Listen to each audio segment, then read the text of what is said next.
Welcome back, everybody. We are here. We are Love Loud LLC. Welcome to Truth Crapper. If this is your first time, if it's not, this is still the first time for you because we've never done it like this before. Ever. This Never. is season 3 of our podcast, but episode 1. So thank you for joining us. I am Unique Love, one half of Love Loud LLC.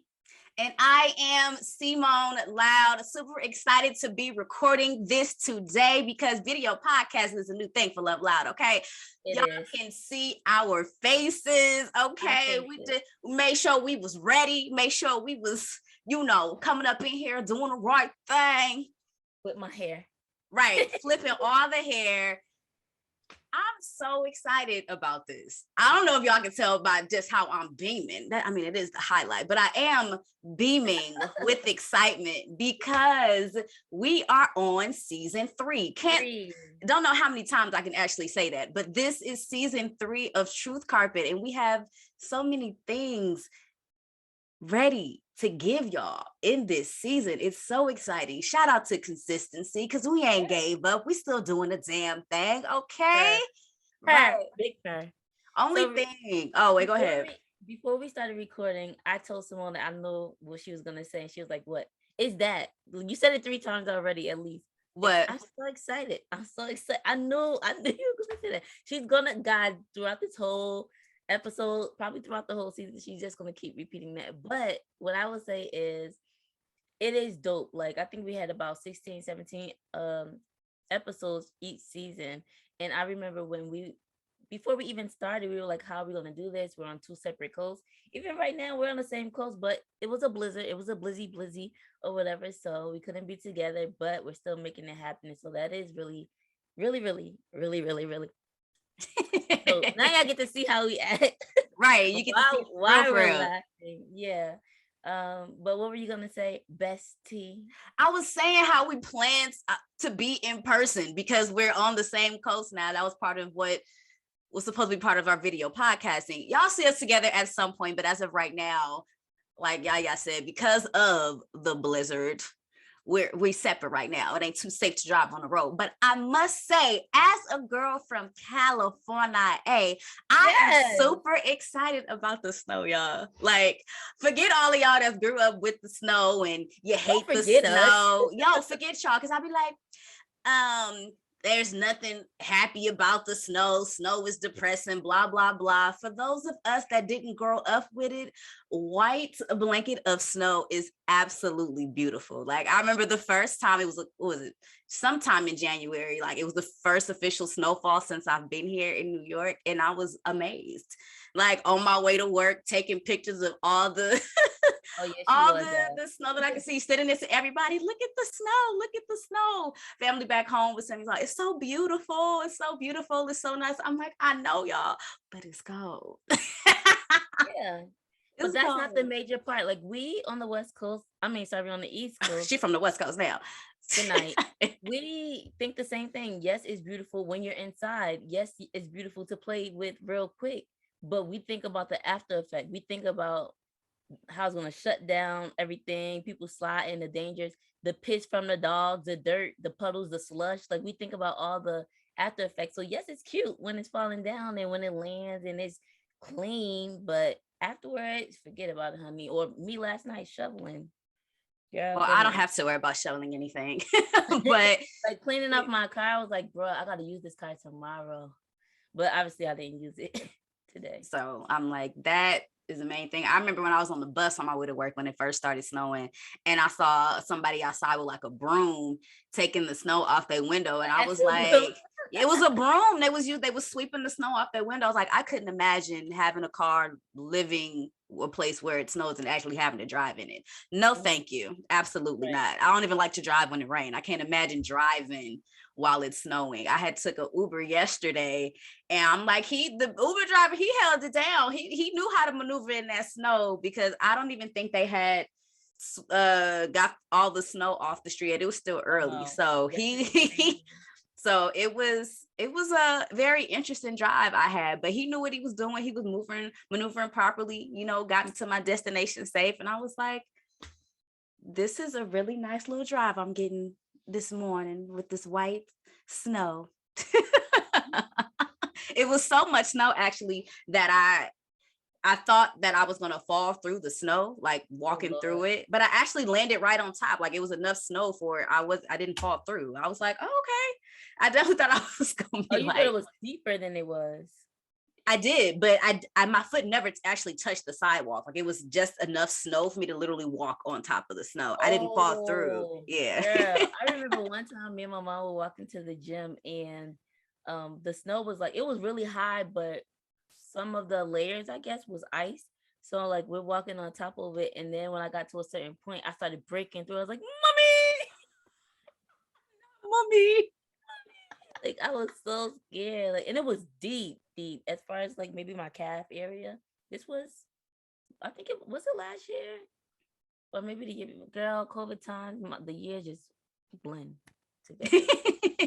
Right. I don't know what happened when, what it happened with who. Was I in the house? Was that a year ago? I don't know. Even when I'm thinking about other stuff, I'm like, it had to be at least 3 years ago because COVID was 2 years. Like, that's crazy. To even think that it's been 2 years now. I remember we were talking about when it was just a year. Now it's turned into 2. Like I think soon as March hit, right? It'll officially be 2 years.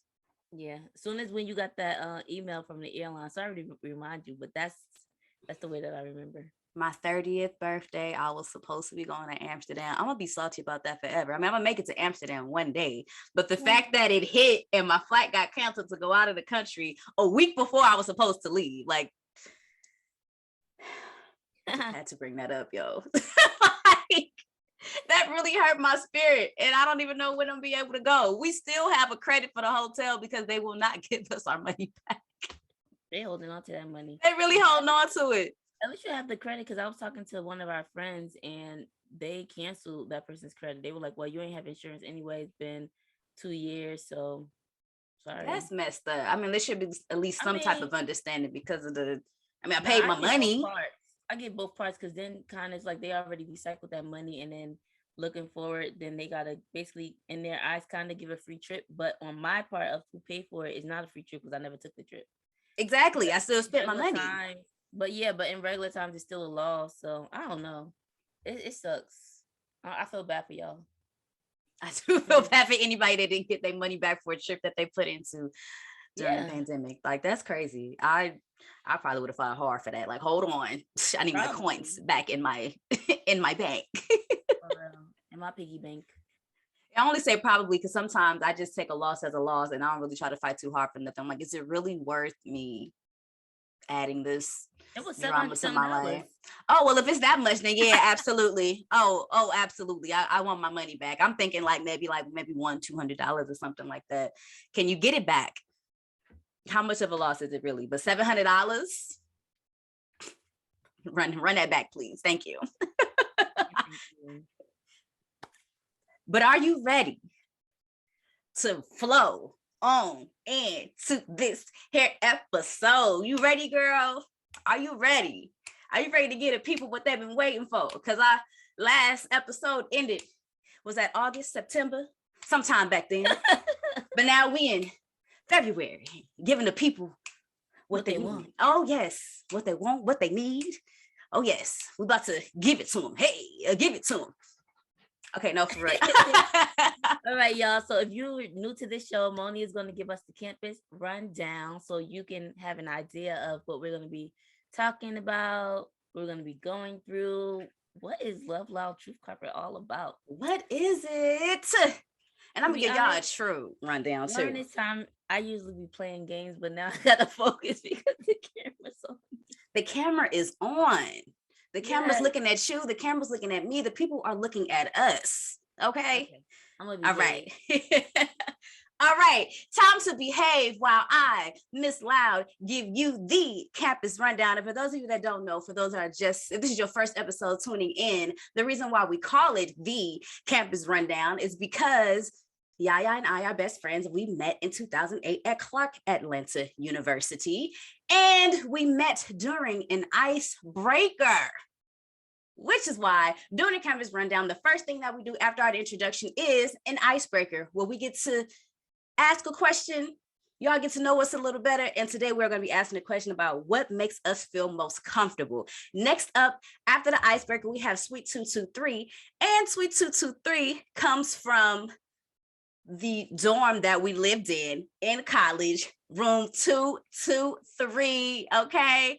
So in Sweet 223, that is where we recite poetry. During this season, it may be us reciting a poem. We may have some special guests coming in reciting a poem, but for this here episode, it'll be I giving y'all a little sweet treat of a poem entitled Remedy. And then after our Sweet 223 segment, we have our hot topics, aka the cab. And the reason why we call it the cab is because that's what we used to eat in college. Okay, you know, when we had fried chicken Wednesdays or late night, but it's a place where you come and you sit, you have a good time, you have your drink. Don't forget the collard greens. We can't forget about the collard greens, okay? Never.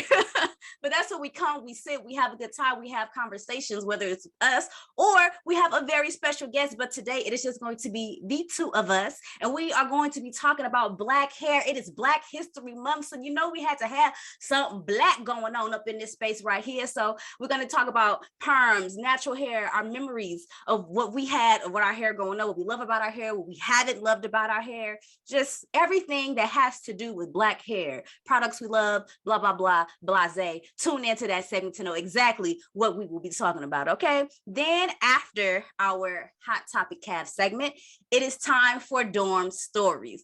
And of course, tying back into how we as best friends got to know each other in college, our dorm story segment is a time for stories to be shared in regards to our hot topic of the day. So today we will be discussing 10 things to never ask a Black woman about her hair.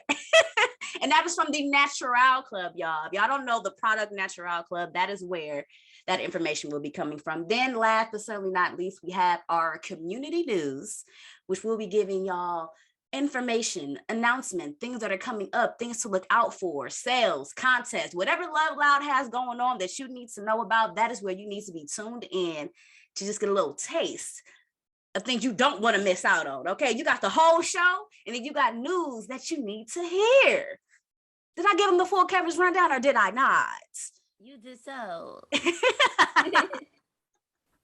That was good. That was good. Yes, Monie, give it to them the right way. The LoveLoudd way. Yeah. Especially for the people that just got here. I love when people say, oh, I tuned into this episode. It was the first one to listen to, because most people don't start from the very beginning. This probably is. That's how I am with podcasts too. This is your very beginning. So I'm excited to explain exactly what each thing in the rundown is. Yes. And with that being said, are you ready to jump into our next segment? Absolutely. Let's break this ice, honey. Let's break the ice. That was cute.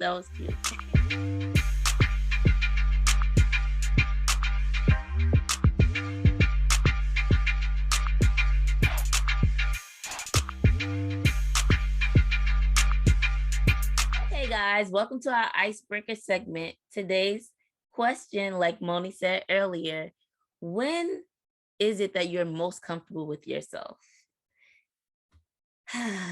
What, you want to go first, or you want me to go? We typically start with Monie. So let's start with Monie. So I'm not sure if this is an odd answer, but I would say I feel most comfortable when I'm being myself. I feel like I've put myself in situations where I've tried to like either compensate for something or try to make others feel comfortable by putting a piece of myself to the side opposed to authentically being myself. Mm-hmm. So I definitely feel most comfortable when I'm being my true authentic self, living unapologetically in my truth, being a Black woman, an educated Black woman, and not having to hide the fact that, yes, I do have 2 degrees, or yes, I am, from Oakland. Like, I don't need to minimize who I am to be comfortable around other people. I feel like I've done that too many times, and I finally made it to a point in my life. It's like, why do I have to do that anyway? Why should I make others feel comfortable but making myself uncomfortable? So I feel most comfortable when I am Simone Loud through and through, and just honestly being myself. And I think when I do that, I think I get a more genuine response from the people that I am around, opposed to me trying to like force conversations and try to like create experiences that probably wouldn't matter in the end. Like, if that makes sense. I need examples. Like what, being in situations where you like, you trying to force conversations with someone. It's like, I really don't want to talk to this person. And I feel like I found ways where I can kind of just wiggle my way out of a conversation very seamlessly, because I don't. Sometimes it's just like vibes that I get from people. It's just like, why should I force myself to talk to this person when I have no intentions of talking to this person later? Hopefully that doesn't sound rude, but it's just kind of like, why put yourself in situations that will not necessarily in the end become anything more than what it is? What's an example of when you feel comfortable? When I feel comfortable, it just honestly depends on like the vibe that I'm getting from a person. I hate to say vibes, when some people are like, vibe, what do you mean by vibes? Sometimes it's hard for me to explain, but I think it also comes from somebody else truly and authentically being themselves too. Because you can tell like when a person is nervous or trying to force a conversation, or trying to make themselves seem more than what they really are. It just, sometimes it just comes off as awkward, and I don't really like putting myself into awkward situations. I will try to reel it back without being rude. Like I know I've learned how to excuse myself, so to speak. So yeah, if that makes sense. Does that make sense? Okay. Yeah, it does. For me, my original answer is when I am in my bed. Guys, this is a fake virtual background, but like my bed kind of looks like this. But when I'm cuddled up in my bed by myself with nobody around, no distractions, no phone, no nothing. Yes, my phone because I'm playing games, but I mean like not communicating with people. Is when I feel my most comfortable, because I can be with my wig, without my wig, with clothes, without clothes, nails beat up, food. I don't be having this, but I'm just like being silly right now. Like food on my face, like whatever way I want to look. I'm not concerned about other people's judgments, what they're thinking, or anything like that. Or even if it's like it's a Saturday and sometimes we beat ourselves up as humans, like, well, you should be being productive while you're laying in the bed all day, because I want to. Because I want to, like, I feel comfortable doing so. And the reason I say that is because I remember one time I was like, it was nice weather or whatever outside, and I was just in my bed lounging the whole day away, and I kind of felt like a bum. And I was like, yeah, like, why? And it was just internal conversation. Why are you just in the bed? Why are you not doing anything productive? Because this person and that person, which are people I know, but I'm not going to name blast, are doing things with their lives. They're, filling out applications. They're doing laundry. They're doing other things or whatever. Girl, I went to Twitter and those internal voices shut down as soon as I saw other people's tweets like, girl, it's a perfect day to be bummy today. I'm just chilling today, today, watching this show today. And I'm like, oh, these are things that like I've gotten so used to from voices in the past, or even myself just beating that up. So beating myself up, sorry. So yes, one thing is just me being that bum and being proud to be that bum now by myself. But regarding other people, it's when I can't put a time frame on it, but after I hit a certain mark of being comfortable around a person, then I don't have to worry about them and I can just be myself, is when I can feel comfortable. Because I noticed that a lot of times when meeting some people, especially women, it's funny, like, right? Like, especially women being on edge, being kind of like tightened up or whatever. And then after a while, being able to be my regular goofy self, don't have to worry about them. And I'm saying to worry about them as far as like if they were in my house or if we go out to eat. I'm like you, thinking of that person first. I want them to be comfortable. So I can't like really sit down and because I got to be the one to go get the wine or make sure you're watching what you want to watch. And we watch Pokemon. I don't want to watch no Pokemon, but I want you to be able to be comfortable and watch Pokemon and do what you want to do. But after a while, like if Simone comes here, girl, you know where the bathroom at, you know where the stuff at, just make yourself at home kind of thing. I'm in my bed, she in the other room, but if she want to come in my bed, she can come in my bed, you know. When it gets to that point of being comfortable, then that's when I feel comfortable with myself. Like I can be genuine Yaya, whether I have an attitude, whether I'm crying, whether I'm excited, whether I'm hungry. I'm me. And I know Simone is not judging me negatively, and she loves me and cares about me. I do. It's very true, girl. Yes. Like how?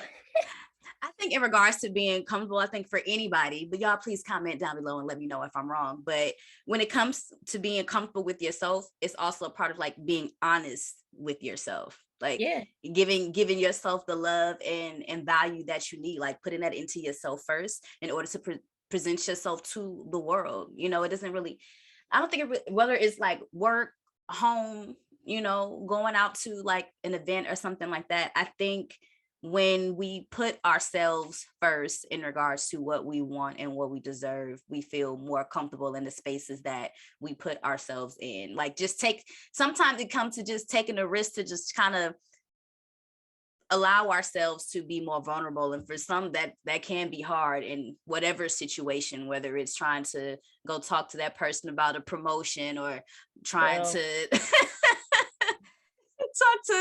talk to somebody about like where you see yourselves in your friendship or how someone made you feel about something. I think when you show up yourself as authentically as you are, like whether that person accepts that or not, you can't fault yourself for like being you. At least you told the truth. You didn't lie. You showed up as this is who I am, and this is, you know, this is how I want to present what I have to say. Now that doesn't mean to say like, you know, just show up and not give a damn about like how you say those things. Yes, like be authentically you, but I feel like at the same time, we still have to be conscious of like, what's the term? You know what I'm trying to say. It's not what you say, but how you say it. I think you can still be authentically yourself without being rude.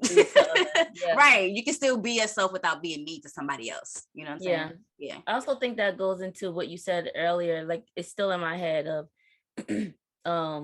putting yourself first when it comes to others too. Like if somebody's saying something that makes you feel uncomfortable, let them know. If you're sitting on the phone and you're feeling that it's forcing conversation, or you would rather finish the show that you were watching before they called and you answered or whatever, let them know, hey, I was in the middle of a show, I'll call you later. Or okay, so I'm about to it was nice talking to you, I'll talk to you later. Because I even sometimes feel uncomfortable, like I'm waiting or I'm counting down in my head, like when are they going to end this call? Why can't I end the call? You know, or if I don't want to take the call, people do that to me all the time. I get my phone calls unanswered all the time too. But there was a point where I felt like I had to answer the call because I want to make that other person feel comfortable. But I'm going to put me first. I gotta put me first, bitch. I gotta put me first. Yeah, you really gotta put yourself first, because it's like, dang, I really wanted to spend this Saturday watching Women of the Movement or watching LoveLoudd YouTube or whatever it was that I was watching. Right. And now I done took this 3-hour call listening to somebody else gossip or whatever. Or I was just stressing out. Like I was really just stressed out. And now this is my self-care day. I ain't thinking about no stress or whatever. And then now I take a call from somebody and I'm helping them with their stress. It's like, and now I got work tomorrow. Like I was trying to detox from stress. So yeah, you got to put yourself first sometimes and learn that it's okay to get off that phone call, or it's okay to not hang out, even though you scheduled to hang out, you know, speak up for yourself because nobody else is going to do that. Even if, ooh, I like that, write that down. Like a lot of times, even for me, sometimes I check in with my friends or my mom and say, you know, ask them stuff. But even if I don't express myself to them, they can't speak up for me. I'm the only one with access to my brain. Write that down too. I am the only one with access to my brain. Nobody can connect to the thoughts that I'm having or say things for me. They may be able to, after I speak it out, help me to filter it so that it doesn't come off rude to the next person. But you have to speak up for yourself. Exactly. So whatever makes you comfortable, do that. Do it. But still in the process, make sure you're nice to others. Yeah. Treat others how you want to be treated. For real. Well, that was a good icebreaker. That was a good icebreaker. Let us know in the comments. You know, we gotta change this up a little bit because we on YouTube now. I mean, we've been on YouTube, but y'all can see us. So Right. let us know in the comments what your answer to our icebreaker is, which is, when do you feel the most comfortable? Yes. With And let us know yourself? what you think about our answers. Yeah, if you can relate or not. Exactly. All right, girl, you ready to go on to our next segment? Yes, yes. Good. It's time for Sweet 2, 2, 3.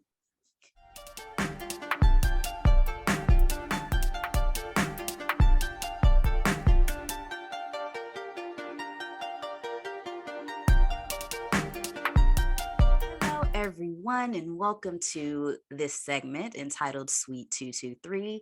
Today, I will be reciting a piece I wrote entitled Remedy. I wanted to try to find a little something that would go with the theme of our icebreaker. So sit back, relax, and enjoy the flow. I've been to a few dark places that I thought I'd never escape, where it constantly rained, my mind felt insane, and everything I once knew was displaced, suddenly gone. Pieces of me broken, lo and behold, longing to behold, scattered far and wide, while the tears began to tide, bringing to the surface what I tried to hide, suppressed. I guess it was time to face the mess that I called my life in search of what was missing, working on forgiving, starting with myself. But I couldn't see the bloom I possessed, lost and confused, anxious and afraid. The dark cloud above me just wouldn't fade.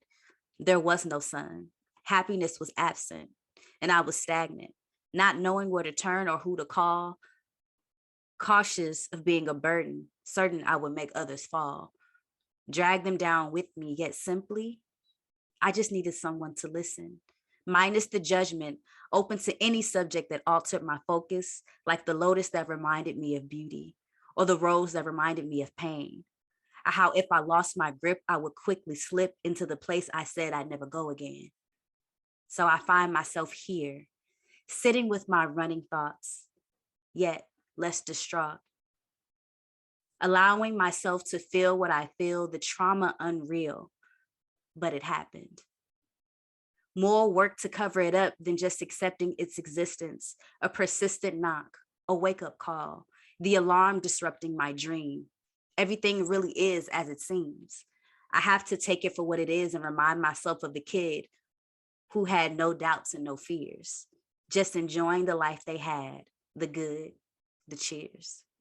Rewinding times, my smile was real, realizing that this time I'm completely different.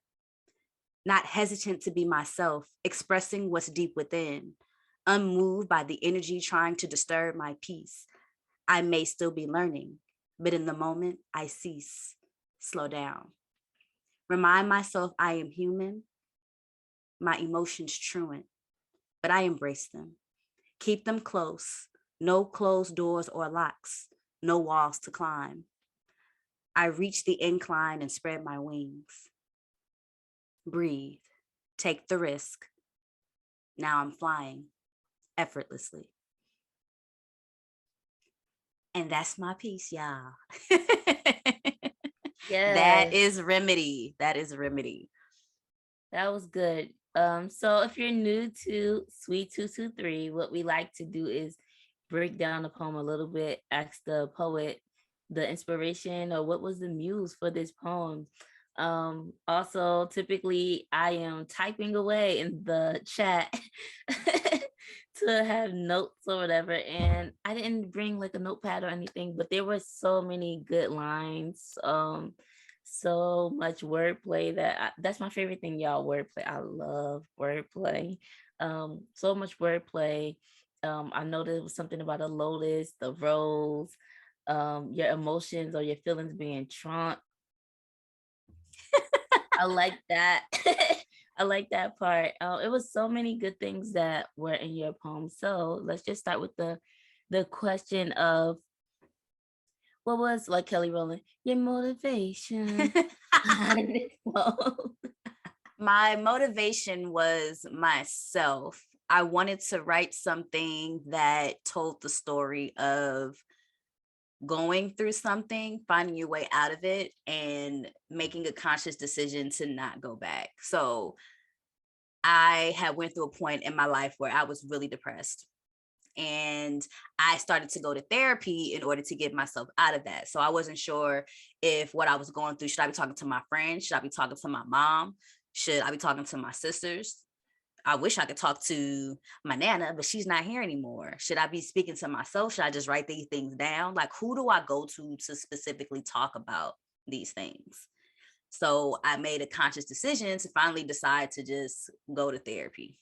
Yeah. And in therapy, it truly helped me get through a lot of what I was feeling and helped me come into my true, authentic self, helping me get through my anxiety and helping me to understand who I am as a person and how the things that I have gone through help to mold me into the person that I am, and how the things that I have gone through could be used as a stepping stone in order for me to help other people in some form or fashion, whether it is through my writing, whether it is through me speaking to them, whether it is me being able to relate on any sort of level. Because there's been moments where I've come across people and just have random conversations, and I'm able to give them advice from simply just riding on the train with them for 10 minutes and just having just a short, quick conversation and being able to I have spoken to strangers. And being able to be a part of that moment that changed their life just for that time. So I really appreciate the time that I did spend to consciously work on myself, and continuously doing that for over a year, every single Tuesday, same exact time. Because it does help with having consistency in regards to trying to make yourself a better person, whether it has to do with gym, meditation, whatever it is that you're trying to implement into your life that you think will help make you a better person. Like, it's only going to be the consistency of that thing to help you actually grow. So whether that's you want to learn how to start planting flowers, or you you want to do a new skincare routine, like whatever that thing is that you think will help, keep you more positive, more motivated in order to help you like grow and strive as a person, reading more books, it's something that you're going to have to start implementing on a consistent basis and take baby steps towards those things. So my remedy it was therapy.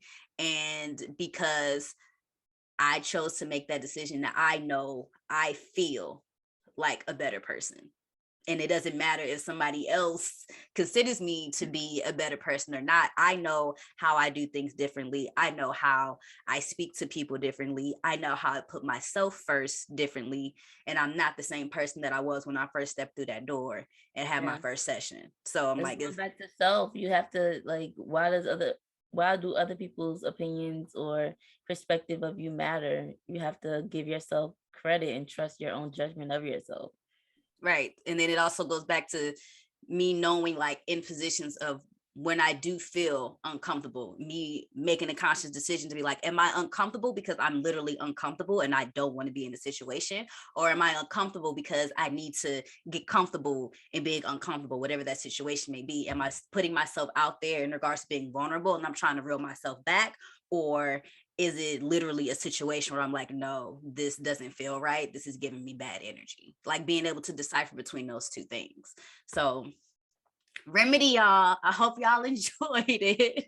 Yeah. I hope you can relate. I like how you said something about basically tapping into the child that you were, who didn't really care, who just lived life in a jovial manner, and wasn't impacted by like all these things. And it's just funny how, like, yes, when you're a child you just do whatever, and then as we grow we learn these laws of society and what's right and what's wrong, what's acceptable, and all those things just get compacted in our head. And can I just go back to just living life carefree, yet still be a law-abiding citizen, but be carefree, do what you want to do, date who you want to date, cut your hair, grow your hair, wear the clothes that you want to wear, as long as you ain't flashing at people at work, y'all. But like, just like live fearlessly. Exactly. Because I remember when I used to just do things because it was just fun. Now as an adult, it's kind of like sometimes the things that you do, if I don't want it to feel like work, I want it to feel like fun. Like when I first started doing it, like I didn't care about it wasn't about a deadline. It wasn't about how many words I got on the page. It wasn't about coloring in the lines, making it look pretty. I was just coloring. I was just painting because it's something that I love to do, not because of this specific way that I had to do it. It just came to me and I did it. Like tearing your favorite song and dancing around the room carelessly. Doesn't matter if anybody see you or not. Like stuff like that. Like practicing a handstand just because, like, let me see if I can do this. Like when you were a kid, you fearless. You'll try anything. Let me try to jump from this bed to the other one and see if I land. That's because you don't want to be in the hospital. You know the repercussions of it. Not that I would do that as an adult, but like just taking that leap and just seeing what happens sometimes. You're not gonna know unless you try. Yeah. Cool. Well, thanks for sharing your poem. Guys, snap, clap, cheer it on. Crackle and pop. That too, whatever makes you happy. But yeah, this was Sweet 223. We hope that you enjoyed it. And thank you, Monie. We at LoveLoudd are appreciative of your time and your efforts.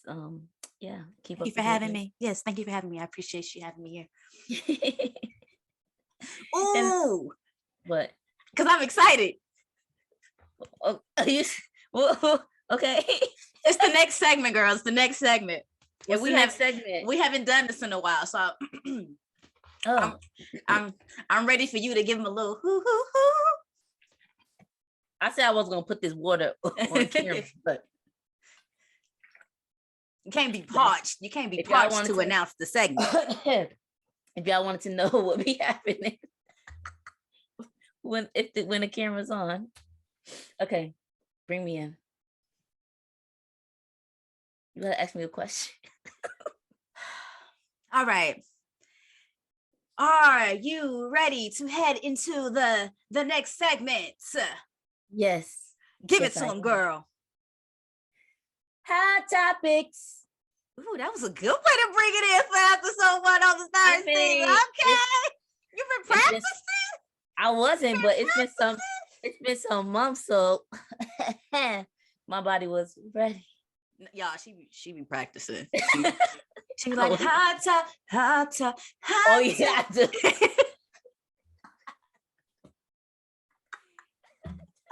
Oh gosh. Ooh, chick, my cheeks hurt. Ooh, my cheeks hurt. Y'all don't know the reference? You gotta look it up. Look up my feet hurt, y'all, on YouTube.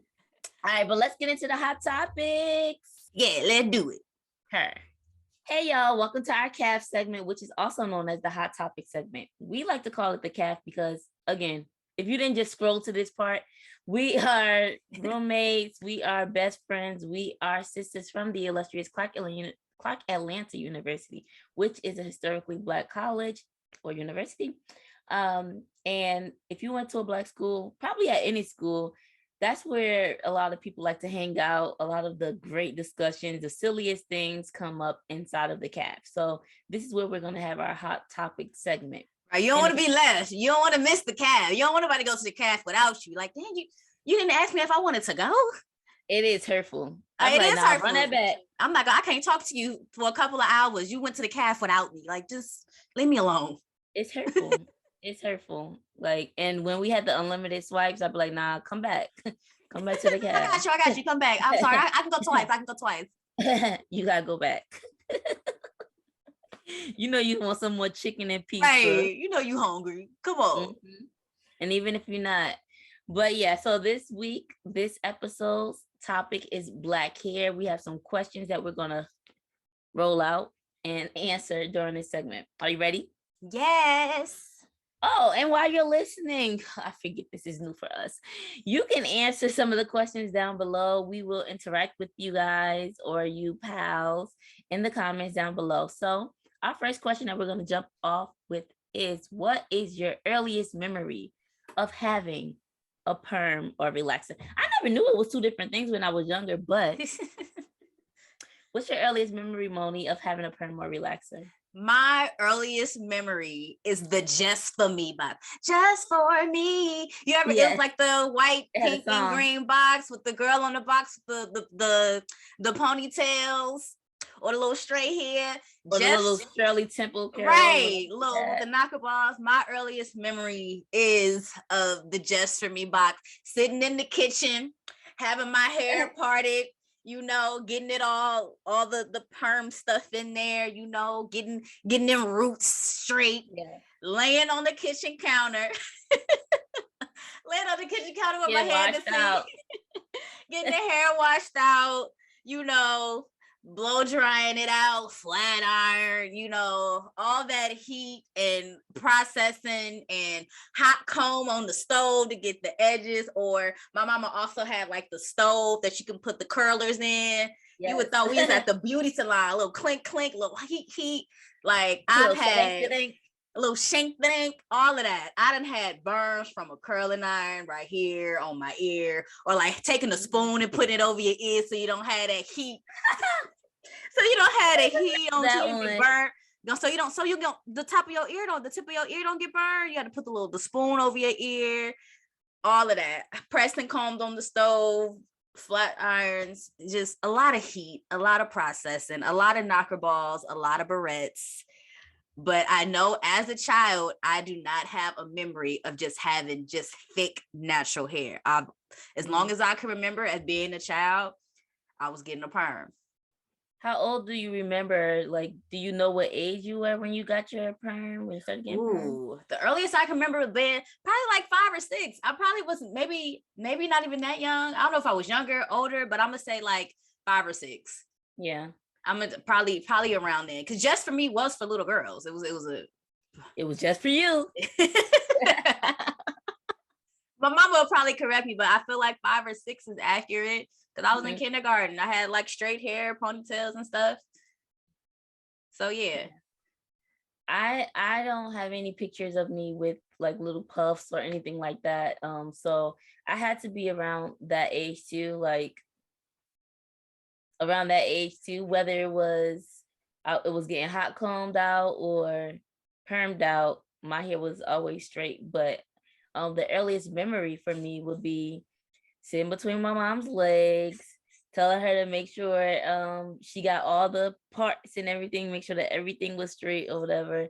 And I remember I used to also ask for like when I'll see the little 4C, which I know now growing in, but like in the back in the day, it was like, nah, mom, my hair's starting to grow. It's starting to Right. curl. I I don't want got to get new growth.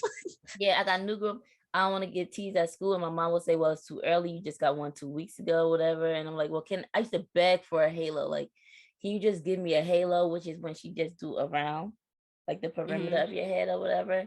Um, but yeah, I can't put an age on it. It was like I said, I don't remember a time where I ever had quote unquote kinky hair as a young child. It was always straight. That's like to me, that's how my hair grew out straight. If I remember correctly, I believe it was a lot of young girls in our age bracket that had straight hair. I don't recall being growing up around a lot of girls who had like afros, afro puffs. If they No. did have natural hair, it was probably braided, but a lot of our hairs were straight, like Mm-hmm. being like in ponytails or curls or anything like that. A lot of our hairs was straight, unless they had like that natural, like silky curly hair where you didn't Yeah. have to like you You didn't mean need a 4C perm. natural, Afro puff natural, like that kind of like Right, they kinky might have hair been like natural. a Don't they have might to have do been much to your hair to make it like slick. exactly, they might have been like a 3A 3B, something like that, but they had like It natural, was like a one. long curly hair. I don't recall growing up around a lot of girls that did not, it wasn't weird for you to have a perm. Like that's what everybody was doing. Yeah. And you probably didn't know unless they was rocking some braids. Right. And even then there was one girl who at my school, she was black, Jamaican descent. And she had natural hair and she didn't care like about other people's judgment or whatever. And it was just always like, oh, we love that how you love your hair or whatever. But then also to the flip side, when it came time to teasing and stuff, she got teased because she wasn't doing what everyone else was doing, which is the perm and relaxers and straightening of the hair or whatever. Now I can't even say she wasn't doing because we were kids, so it was Right. her mom wasn't doing that to her hair. And then there was another girl who she was getting the perms or relaxer, whatever her parent was putting in her hair, but it was so, I guess, so thick and so full that when her mom would do that, it really didn't, I guess it did make a difference, but in our eyes, it wasn't like that fresh doobie kind of look that you would have. So yeah, early memories is making sure that I was fresh enough to come to school so I wouldn't get bullied and teased like everybody else was getting. Which is crazy. Like really thinking back on it, like I don't recall anybody that wasn't getting a perm too. And I'm just wondering if around that time, I do wonder why natural hair wasn't embraced as much then as it is now. I feel like in this day and age, you see more of that than then. For sure. So our next question is, when did you go natural and what encouraged you to even go natural? And obviously you were natural at birth. You came out the womb or whatever natural. I wasn't even gonna say that. Yeah, you have to say that. But when did you revert? Okay, my parents permed and stuff my hair, and now I'm deciding to either have that conversation with my parents and say I don't want this anymore, or go your own route and yourself. I don't know. I don't know what age you. Let us know. Let us people know. Let us people know. I actually tried to go natural a couple of times. The first time was in college, and how old were you? I was 18, 19.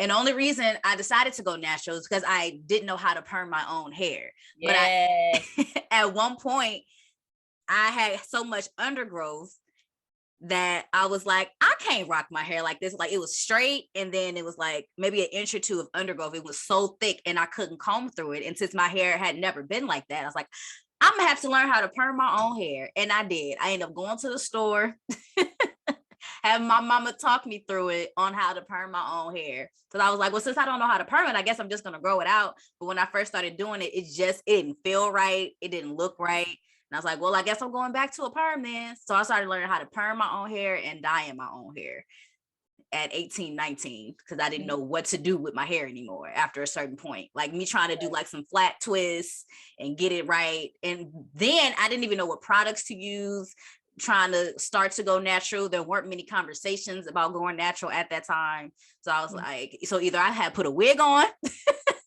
or I just perm my hair, or I braided it myself. That's just what I was doing at that time. The second time I decided to go natural was 2015. I was about 25 years old. And I was still getting I was still in my master's program. And maybe it was like 24, 25. Anyway, I decided, you know what? I'm tired of wearing weaves. Let me just go ahead and just rock my natural hair. It was a random thing I wanted to decide. And the first time I cut my hair, I was like, why did I do this? It was thick. Like it was up to here. Like I had wore a weave for a while. And once I took it out, I was like, well, let me just go. It's long enough. Let me just go ahead and cut off the straight pieces. And I tried to embrace it. I took pictures but I literally had no idea. It was fake. I had no idea what to do with my hair. Granted, I didn't go back and get a perm, but I found it hard for me to really love and embrace it. I felt like a chia pet. Like it just stuck straight up. I would wash my hair and I was like, oh, I wish I could get my curls to stay the way like this when it's wet. And then when it dried, it was just kind of like my hair is just so thick. I literally had a hard time loving and embracing my kinky curls. So, and it wasn't until I would say I truly embraced my hair when I cut it in 2019.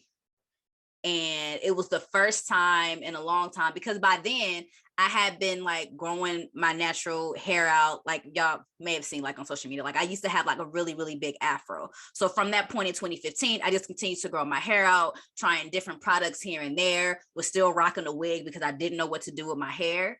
But I feel like by the time I decided to cut my afro off after I had worked so hard for so many years, almost 5 years growing my hair out, I finally cut my hair as short as it had ever been, and I loved it. And now I done got a little scissor happy because I cut it again last year. I went all the way low. I got me a little fade. Now it's growing back again. And I low-key want to cut it again. But I really do miss my afro. But I really like it short. That in between stage. Right. So now I'm like, I don't know what I want to do next. But I can honestly say I am in love with my hair. And I would never in my life get a perm again.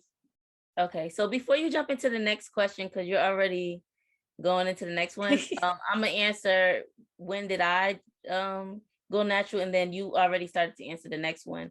So I went natural first. I think it was the second semester of freshman year. Yeah, because my cousin was still there. And I was going around like asking, what am I gonna do with my hair? It's starting to grow out. The hot comb is not hot combing, like it's not doing what it's supposed to do. It's too hot in Atlanta. It's so humid. It looks cute when I look in the mirror after I straighten it and curl it in the morning. But by the time I get to Culinary Wear, it's like, did you not touch your hair at all? Like, what's going on? So my cousin was going to Clark Atlanta too. So I would ask him, like, because I'm used to getting like I said, sitting between my mom's legs and getting my hair done. I would go to the salon sometimes or whatever to get a perm, but most of the time it was homemade, baby, DIY. And Ronald would like, sorry, I done gave the cousin name. I was trying to be discreet.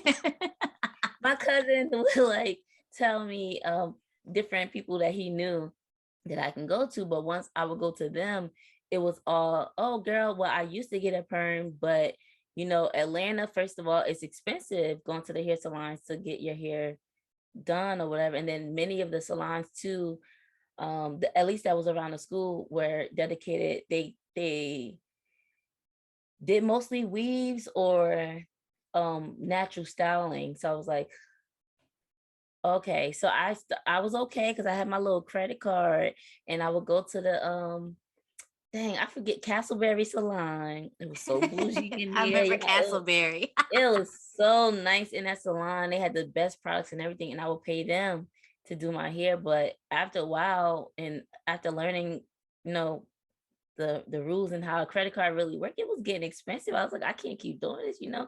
I can't make more than the payment, the balance. I can't do this or whatever. So then afterwards, not long after, at least my sophomore year, I had to be 19, around the same age. Dang, did we decide together? I wish I could remember. No. Yeah, I decided to go natural, but even with that, most of my hairstyles was a weave. Like we'll sit between each other's legs, me, Monie, Jasmine, Priscilla, like we'll all weave up each other here. or go to the $50 weave shop. Oh my gosh. I got on my way to the $50 weave shop. Yeah. Getting a weave by that little, it was like a beauty supply store, get our weave from there, whatever.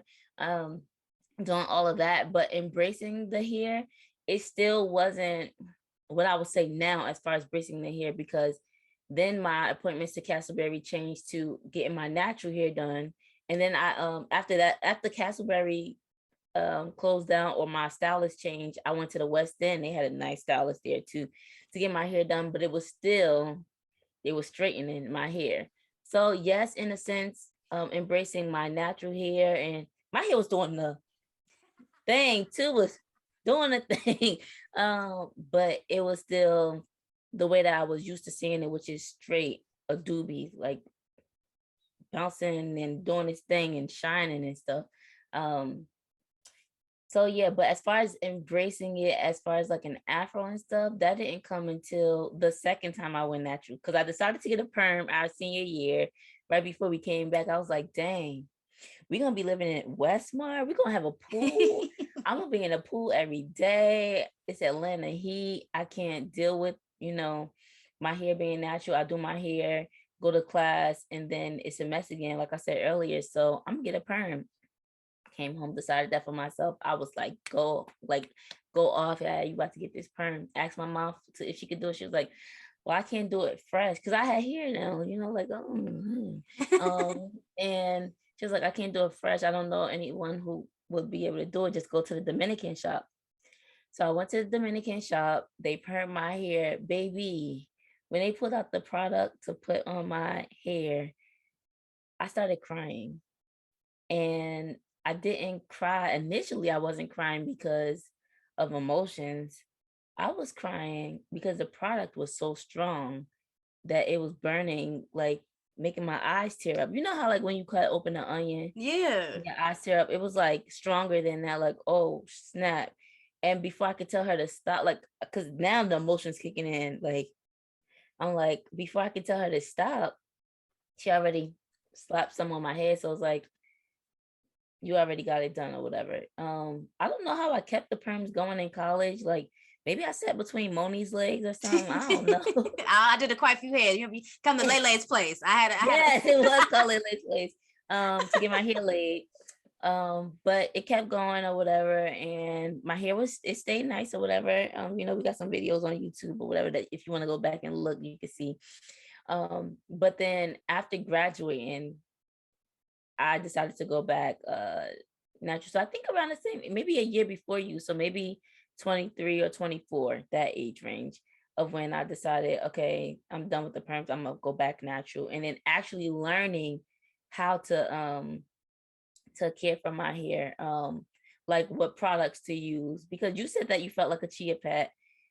It did feel odd, like your hair, like I'm used to my hair coming down and I was sticking up and I'm trying to like what do I need to do to get it to come down or whatever. But in those phases of the first time that I went natural, I didn't know what products to use. I see, okay, Yada and Snow are using these products. I got to use the same product, not understanding that everybody has their own 4C, A, B, C, D, E, F, G's of their hair texture, or I forget what it's called when you like put your hair in water and it tells you like if it sinks down, that means your hair absorbs more water. Porosity or something like that. Yeah, like that. I like all these things that we know now, I didn't know back then. So I thought, okay, I watched YouTube and this girl is using these products, so I need to use those products too. Or I grew up using pink lotion for my hair, so I'm trying to put pink lotion in my hair, to help my hair or whatever. And yes, the same thing as far as you, when I first cut my hair or whatever, it was me fake smiling in pictures and posting it, and it was the encouragement for everybody else, like, oh my God, you look so cute. Da, da, da, da. That made me feel good because my hair is not as full as I want it to be. Like it looked good from this view, so let me take the picture from that view, but on this side it's not as full and fluffy as I would want it to be. Or let me do the flat twist up in the back to make it all sit in the front so it's cute like that. Like trying to find something to make me feel more comfortable about my hair. But when I did learn which products to use, am I using the cream? Am I using the lotion? Am I using the gel? Am I using, like, it's just so many things that you can use, so many different types of comb. Like I remember, oh my God, I remember the first time when I was natural and I didn't have to get, but I had scheduled a weave. It was DIY because my cousin used to do my weaves. And I was natural and I was like, oh, wash and go. My understanding of wash and go meant I wash my hair and you can I just go.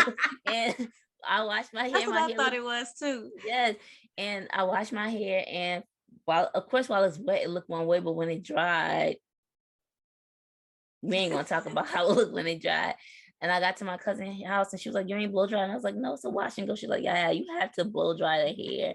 So like even understanding, I don't use the comb now that comes with the hair dryer. I use the big brush or the teeth that's wide. Like I didn't even know those combs existed. I knew the regular comb with the fine teeth because that's the comb that I use when I had permed hair. But just learning all these things is like, oh wow. Like it's really a lot that comes with hair. So just embracing my hair is just, again, what we talked about earlier, is not caring about what other people say. Even if I want to perm my hair, that's embracing my hair too. Shoot, like not caring about what other people want or think of your hair. It's about what you want. Like even my hair is blonde and Simone's hair is what's it called? Platinum blonde. Thank you. I can't think of the platinum word. It's platinum blonde too. Like I think I had posted you sent you a post where somebody said to somebody else, why do you keep bleaching your hair? Yeah, because I want to. It's my hair. Like, embrace it. It doesn't have to be the color of my eyebrows is my natural hair color. It doesn't have to be that. If I want my hair to be purple, if I want it to be blue, whatever color, that's embracing my hair. Like, whatever it is that I want for myself. And it sadly, it took a while. It took years. It took maybe 2 decades and some change for me to be able to embrace my natural hair. But it's also something that's learned in our society. Like I said, going to school and getting teased from people at your age. But I'm sure that was learned too from whoever was in their house or around them, their brothers, their aunts, or my brothers and aunt. Probably wasn't my brothers, but like people that was around me who did the teasing and stuff. And it's like, okay, I want to get a perm because I don't want to be bullied Right. anymore. I don't want to be bothered anymore. Yeah, but I am glad that things have changed, that we are seeing little girls walking around with puffs or braids, or I'm touching into the next question, which is the versatility of Black hair, those different things that we can do. So I want to ask you, Monie, what is it that you love most about Black hair?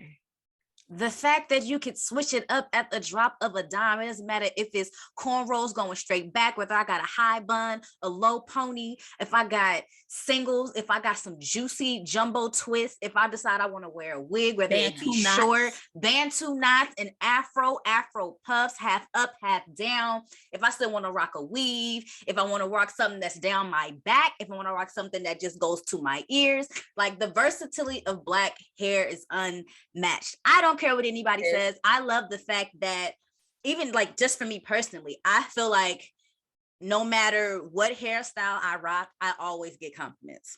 It's just, I think it's just a matter of that's your face. That's your face. Okay. Not to be honest, I'm not gonna say it's a Black thing. Not everybody can rock every hairstyle. I do think it depends on your hairline and your face and stuff, what looks good on your face. But even with being Black, I'm gonna say this, you have to know like what goes well with you. It's the same thing about your body type too. Like you got to know what looks good on your body, what you can rock and what you don't. So it's a compliment, the fact that whatever hairstyle LoveLoudd wears is going to look good and she's going to get compliments, Yeah, because I love to switch it up. I can rock purple, I can rock green, I can rock blue, I can rock platinum blonde, I can rock an afro out to here, I can rock my little short little pixie wig, I can rock something that's a little straight. Right. I haven't tried bald yet, but I feel like if I did, I'd be a bald baddie, okay? But I love the fact that I feel like the hair is like the centerpiece. Like yes, face, beat, blah, blah, all of that, the outfit. But the hair, like I'm not gonna go nowhere without my hair being right. And if my hair not right, I can easily throw on a scarf, girl. No, I'm talking about like wrapping it up and still looking good to go to be outside. Like you can put on a hat for that too. I could put on a hat, but sometimes I want to see my whole face. Sometimes I put a hat on, it don't give the same vibe as like a little updo with your scarf, and then like learning the versatility of how you can wear a scarf on your head. Same like with an updo, go all the way around, little bun in the back. Like there's just so much versatility that you can wear with the hair and a scarf and be bomb AF. Okay. I love it. What? I forgot to say something for the previous question. What? So my embracing my natural hair is different than some people's maybe. Because if you've seen videos that I've posted before or my blog posts, you know that I have traction alopecia. So it took me a long time. I've always wanted to have short hair, more so like how Simone's is, or the pixie cut with the little swoopy curls. It's so cute or whatever. I've always wanted to have that, but I felt like I had to keep my hair long because having longer hair, at least I could do swoops to hide the traction alopecia that I have. It looks better now. It looks like sometimes I cry to myself about it or whatever, but you can see it more when it's this natural color, or you can, when I first cut my hair, you can see it better. But I have been like going to my dermatologist and working on having my hair come in. So it is growing in. It is growing in. Right now it's not as like apparent or whatever because it's baby hairs, but give me 2 years and we're going to see how I flex on y'all. But just embracing that is like really big.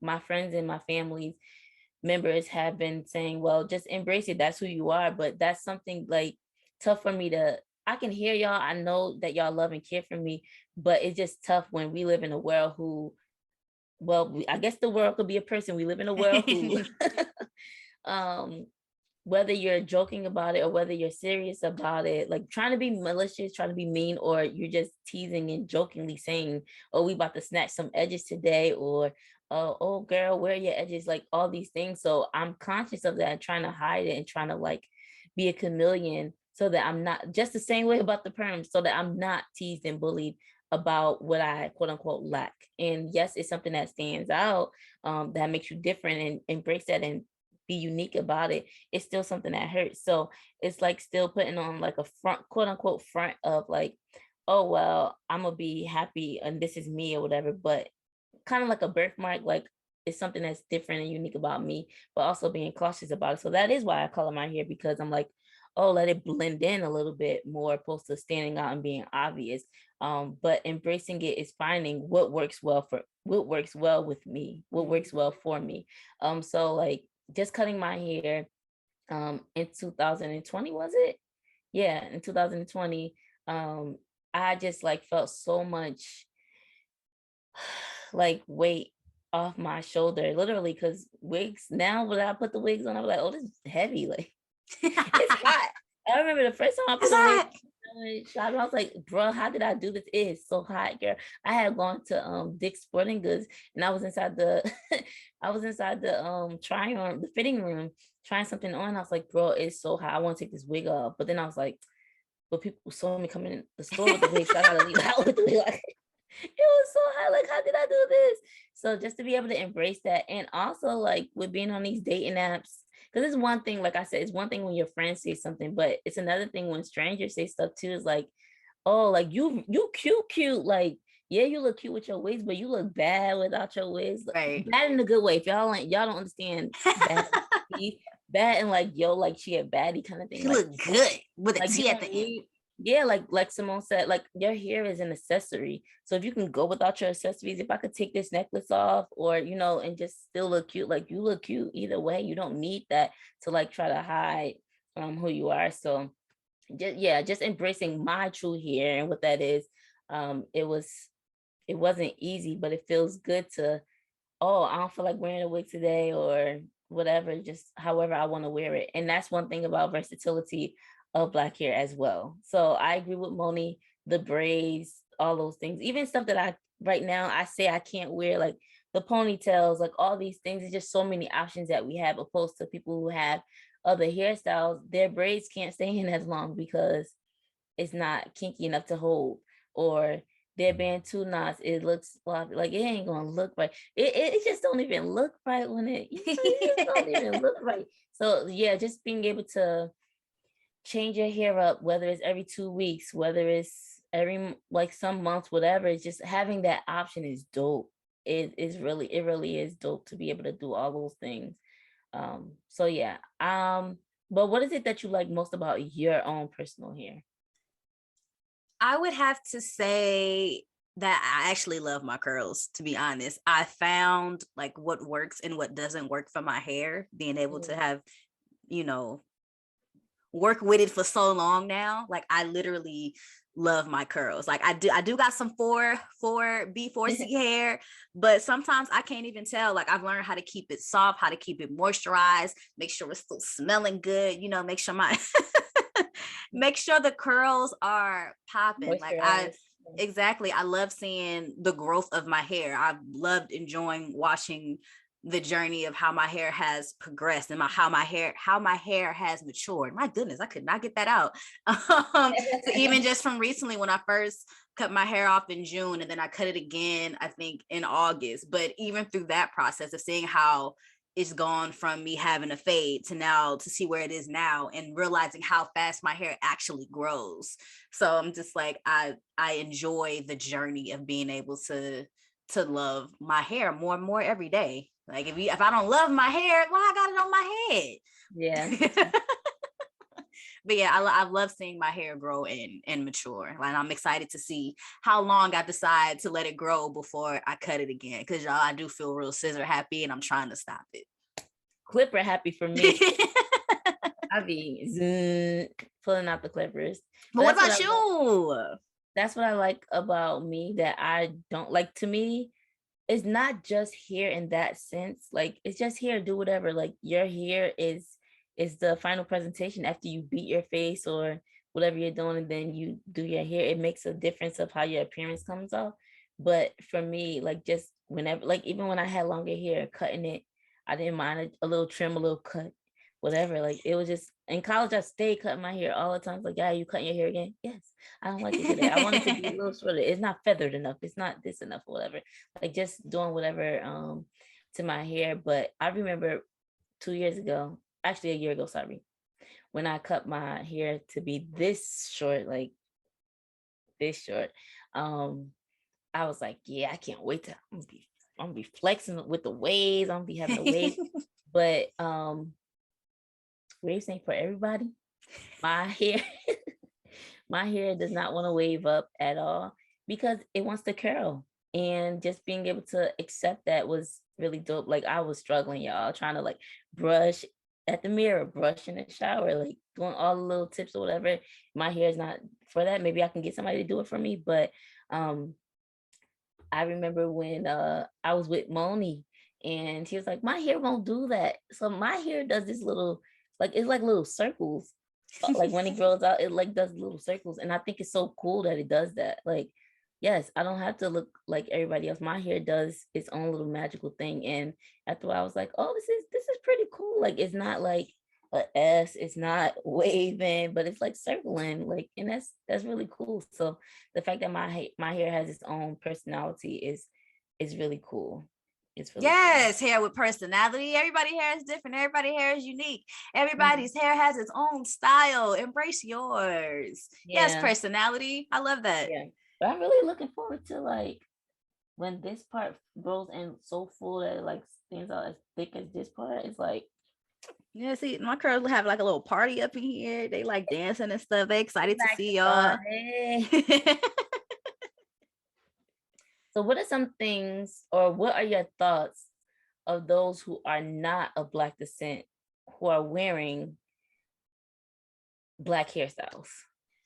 I say to each his own, but give credit where it's due. Like, okay, you want to embrace the culture, you want to embrace the style, you want to, show how you want to what is it, intertwine cultures, whatever it may be. Just give credit to where it's due. Like, don't try to take a style that it's historically Black and then try to change the name. Like, don't call cornrows the Chelsea. Like, I'm don't change the name of it. Don't call box braids something else. Like, say where you got the inspiration from. Who were you inspired by? Like, what made you want to get this hairstyle? Don't try to make it seem as if you woke up one day and you was like, oh, I thought it is. No, give credit to where it's due. Let's do that. Like, I don't care how people rock their hair, but I do appreciate when credit is given to the person it belongs to. Okay. Yeah. Like, do what you want to do. I agree with that. I think to each his own, because I think it would be, I can't even say would be, because some people do say if you're not Black, you shouldn't wear Black hairstyles.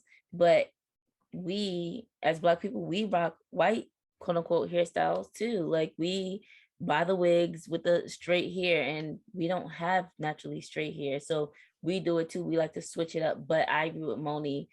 First of all, know what looks good on you. But if you think it looks good on you, shoot, go ahead, girl. Rock it out. Okay. Whoever you are and rock it out. But yeah, give credit to where it's due. Like even us, we give credit to where it's due. When we get Senegalese twist, it's called Senegalese twist. It's not called Black twist. It's Senegalese twist. We, every style has its own name. Whoever created it came up with that name. Let's respect that. Not pull a Christopher Columbus and try to rename it and make it our own kind of right thing. Don't steal. I don't condone the stealing of anything that is definitely culturally does not belong to you. Let's just okay. Yeah. The thing that's on my mind right now, I have to say out loud, because I was like, well, I do steal something, which is I couldn't find actually it's the lady at the store told me I was looking for a lip liner. They didn't have it. So she's like, well, you can really get this brow. It's a good brow. And she's all, girl, it's all the same thing. So this morning I couldn't find my other little thing. So I used my eyebrow pencil to put as a lip liner. But anyway, that's a different story. think more than enough women have done that. Like, I think that's a thing. Like, you know what? It still works. It gets the job done. Do it. All right, so let me see. Oh, I think I touched on this already, but it's okay. The impact that others and social media outlets have on us regarding our own hair. What are those? I would say, as far as a good and a bad, I would say a good a good aspect of it would be inspiration. Like, I scroll through my timeline all the time looking at different ways that I could try to style my hair or cut it or color it. Like, what can I try next? What do I think will look good on me? But at the same time, I think there also comes to a comparison type thing, which we try not to do, but at some point it does happen. It's like, dang, I wish my hair could do that. My hair will not just lay like that. I put a scarf on it for hours and it just won't lay. How your hair lay like that? But I would say I'm mostly inspired though. I'd be like, man, I love the way that their hair lay like that. Dang, I'm gonna try that color next. Okay, that's a nice color. Okay, yeah. I see you, girl. Because I remember I used to be on, when I first went national, I used to be on YouTube all the time, trying to use, like how you said, using the products that they were using in the videos, but it didn't work on my hair. And I'd be like, what's wrong with my hair? Is this false advertisement? Like, did you put something else in your hair and you telling me you use this and you didn't? This don't work for me. Like, so anyway, so yeah, like knowing, like being able to, I learned more about my hair and how to embrace my hair through social media by seeing how other people grew and matured with their hair and the lessons that they learned in regards to what to and what not to do with their hair. It helped me to come to terms with, okay, let me go ahead and give this another try and really like love and embrace the hair that I have. So it was a toss-up of both, but I would say more positive than negative, even though there are still some moments where it's like, dang, I wish my hair could do that. Yeah. Let me see what my hair can do. That's relatable. I agree with everything that you said. I love how me and you, we send every time we see short haircuts or some style or whatever, we send it to each other, especially when I was like, this is why I want my hair to grow out, because I want this. I want the waves, finger waves, whatever. But for me, it's taken a lot of time with the embracing of my hair to not beat myself up and say, dang, my hair can't look like that. So now it's more of a perspective of, oh, that looks cute on her, but I know my hair won't do that, but it looks cute on her, kind of thing. And yeah, like, okay, I know my hair can grow out, but it's not going to grow out to be that full afro that I love so much. Or my hair can be short, but with the way that it is not, I can't get that color right now, or I can't get these things right now, or I can't get the cut in the hair right now, because I know it's gonna bring too much attention to what I don't want attention to. So yeah, I just like, it's more for me of a go girl, yes girl. Or I'll think of other people. I'll think of other people in my life. Like, I love when I see straight backs or natural hairstyles or whatever in my life. There's certain, like I said, certain hairstyles look really good on certain people. So because I can't, my braids would just start back here, but I'm not gonna do that to myself. I can't get straight backs or certain hairstyles. So I'd be like, oh, I want my mom to get that. Or certain like natural hairstyles. Oh, this friend that I have, she looks really nice when she has natural hairstyle. So I'd be like sending it to her or whatever. I still like the style, just not for me. Exactly. Ain't nothing wrong with liking and knowing you just can't rock it. At least you know. At least you know what's for you. You are comfortable in your authentic, true self to know that style is not for you. Yeah, and that's what makes it beautiful. Like, who wants to walk around and everybody look the same? Nobody. That's what I'm saying. If I was put all of our friends in a line with all of our natural hair, all of our hair will look completely different. Like, just to line us up, and like the way that it curls and it forms and the way that it dances up to the sun. Yes, black hair does dance up to the sun. It's all going to look different. It's all going to look different. It's all going to look unique. And it's at the same time, it's going to look very beautiful. Oh, I wanted to take that line. You're off script, Monie. So y'all know we have script. Like the anchors have, we're reading it. She stole my line, but anywho. Hey, that must have been from the heart because I wasn't looking. But yeah, so wow. That's all our questions. Do you have another question? I don't, but I definitely loved having this conversation about Yes. La Melanin hair. Somebody come get her. Somebody come get her. So I know Monie mentioned earlier that this season we're going to be doing things a little different. We're excited about this season and everything. But before we jump off of our topic, which is Black hair, if it's okay, Monie, I did go ahead and I do have a special guest for this episode. Huh? You want to come? You want to come into? Who's she talking about? Ah! Hey, girl. It's Jenny, y'all. It's Jenny. It's Jenny, y'all. Say hi to Jenny. Hey, y'all. Hang on somewhere. Oh my gosh. I just wanted to bring Jenny, y'all. Hey, Jenny. To say hello to y'all. That's it. Oh my That's goodness. our special guest. Oh, girl, you slipping. Jenny, ladies and gentlemen, that there was Jenny. Thank you so much for joining us. It was great seeing you. It's been a while. It has been a while. It has been a while. That's my roll dog. She be holding my wigs down, y'all. I'm doing what it do. Knowing what is do. Thanks for sticking up with us during this hot topic. Yes, and we're gonna go on to our girl. Go ahead. We're gonna mosey on over to our next segment, which is dorm stories. Yeah. That's what happens when you're from the West Coast.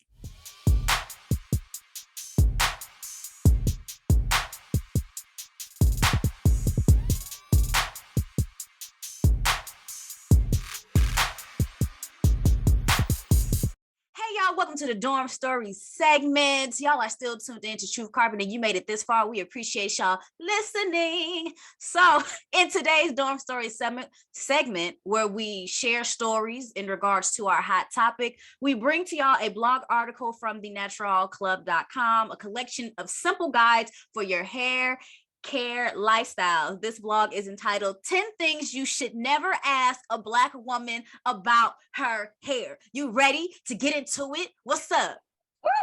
Sorry, I'm just saying. These are things you ain't supposed to ask me. I mean, we're going to see if we agree, but... So, yeah, I'm looking forward to it because I didn't take a sneak peek. I like to be surprised during these segments, so go ahead and read them off. I want to see what they are. Number one. Is it real? Ooh. Is it real? Have you ever been asked if your hair is real? Yeah. You have? Yeah. But not from somebody who wasn't Black. It's been by mostly guys. Guys. Really? Yeah. Don't ask her that. Don't ask her that. If you know her well enough, you know if this is real or not. But don't just go up asking a woman, is her hair real? Don't do that. Yeah, but it'd be like guys that's trying to date me or something like that. Like, why would you even think it's okay to ask me that? Go send this her picture to your friend and ask her. You don't even know me well enough to ask me that question. Yo, I've definitely had some people come up to me and be like, "Wow, I love your hair. Is it real?" Is it real? Yes, because I paid for it. Yes, because I paid for it. Yes. It's mine. It is mine. Yes. All the way down to my damn back. Yes, it's mine because I paid for it. I think the most craziest thing that has happened in regards to asking if my hair is real. Yo, you about to say what I'm thinking. For me to come, I'll be at work like this one day, right? Like this is me. A couple days later, I come in, I got some braids. I'm rocking them down. Oh my gosh, your hair grew so fast. Yep. Are you for real right now? You really think my hair grew overnight? Mm-hmm. Like, that's like realistically, like you really think that's possible? I mean, I guess I'll take it as a compliment because I don't know, my hair still looks good, but yep, that's exactly what I was going to say. The opposite of it happened to me, which is when it was one summer I had Senegalese twist. I was maybe 15 or around that age. And I was at my internship. I had my Senegalese twist for about a month and a half or two. And then I came to work with my real hair.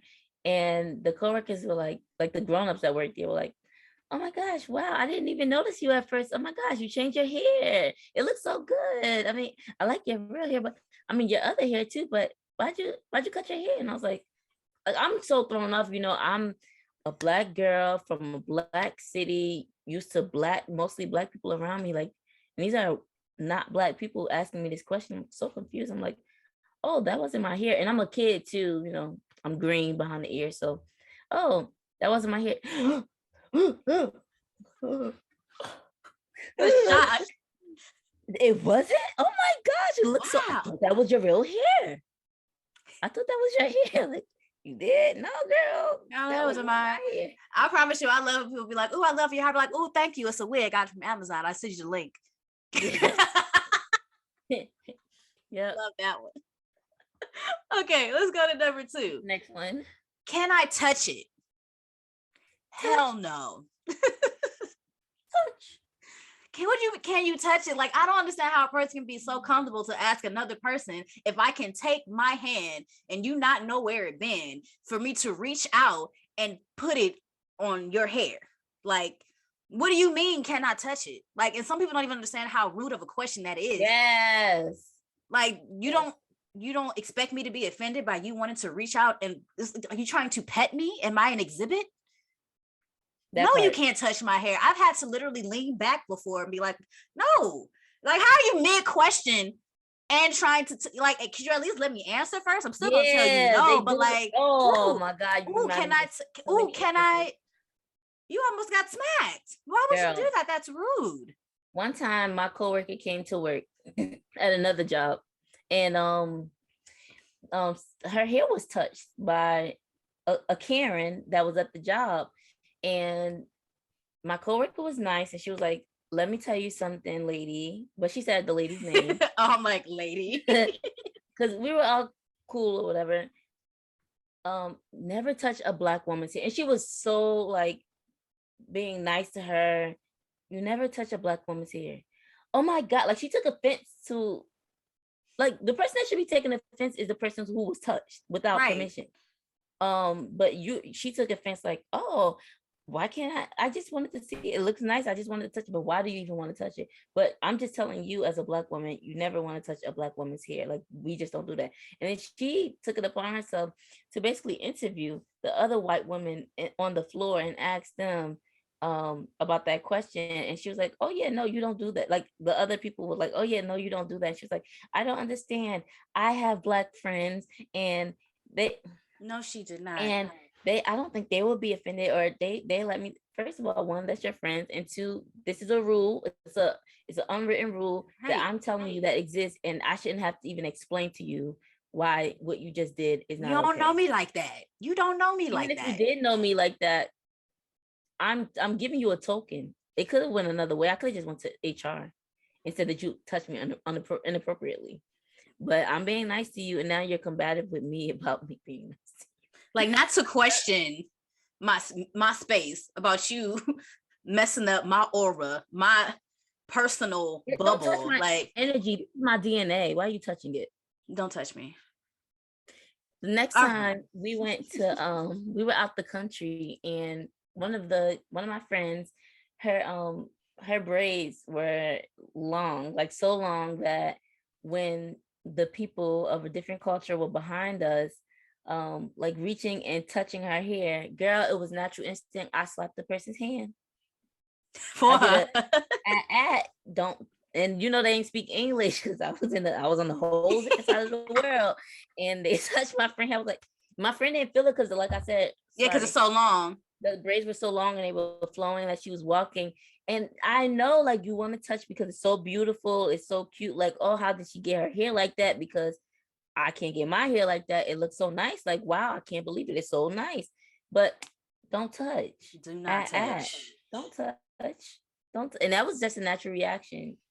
Protecting her energy. Don't touch. Number 3. Are you mixed with something? That Insult. behooves me. Like how people can feel so comfortable to, I just feel like there's just a better way to ask a person. Girl, get out. I just like there's a I can't with you right now. I feel like there's just a better way to ask someone about their hair type opposed to asking them if they're mixed with something. Because I feel like when sometimes people ask if someone is mixed with something, it's not out of what's the word I want? They're not asking out of I hate that I can't get my words together right now, but it's rude. It's not coming from a place of like innocent. Is that what you're trying to say? Maybe that's not it, but like, why can't I be black with this hair? Right. Like, why do I have to be Blasian or something else? Because typically it's Blasian. Or like, why do I have to be mixed with something? Right. I have the hair that I have, and if I was, it's none of your business. It is none of your business. It's still a rude question. Like, no, don't. I'm black mixed with Mo Black, and I'm blackity black, proud to be black.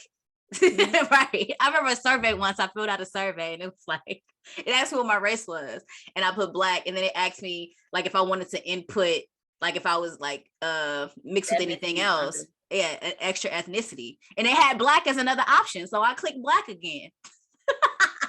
For real. I was like, why would y'all even have that as an option? I'm black mixed with Mo Black. Mm-hmm. I was like, they probably did that survey like, interesting. Okay. The next one. Number 4, why is it so poofy?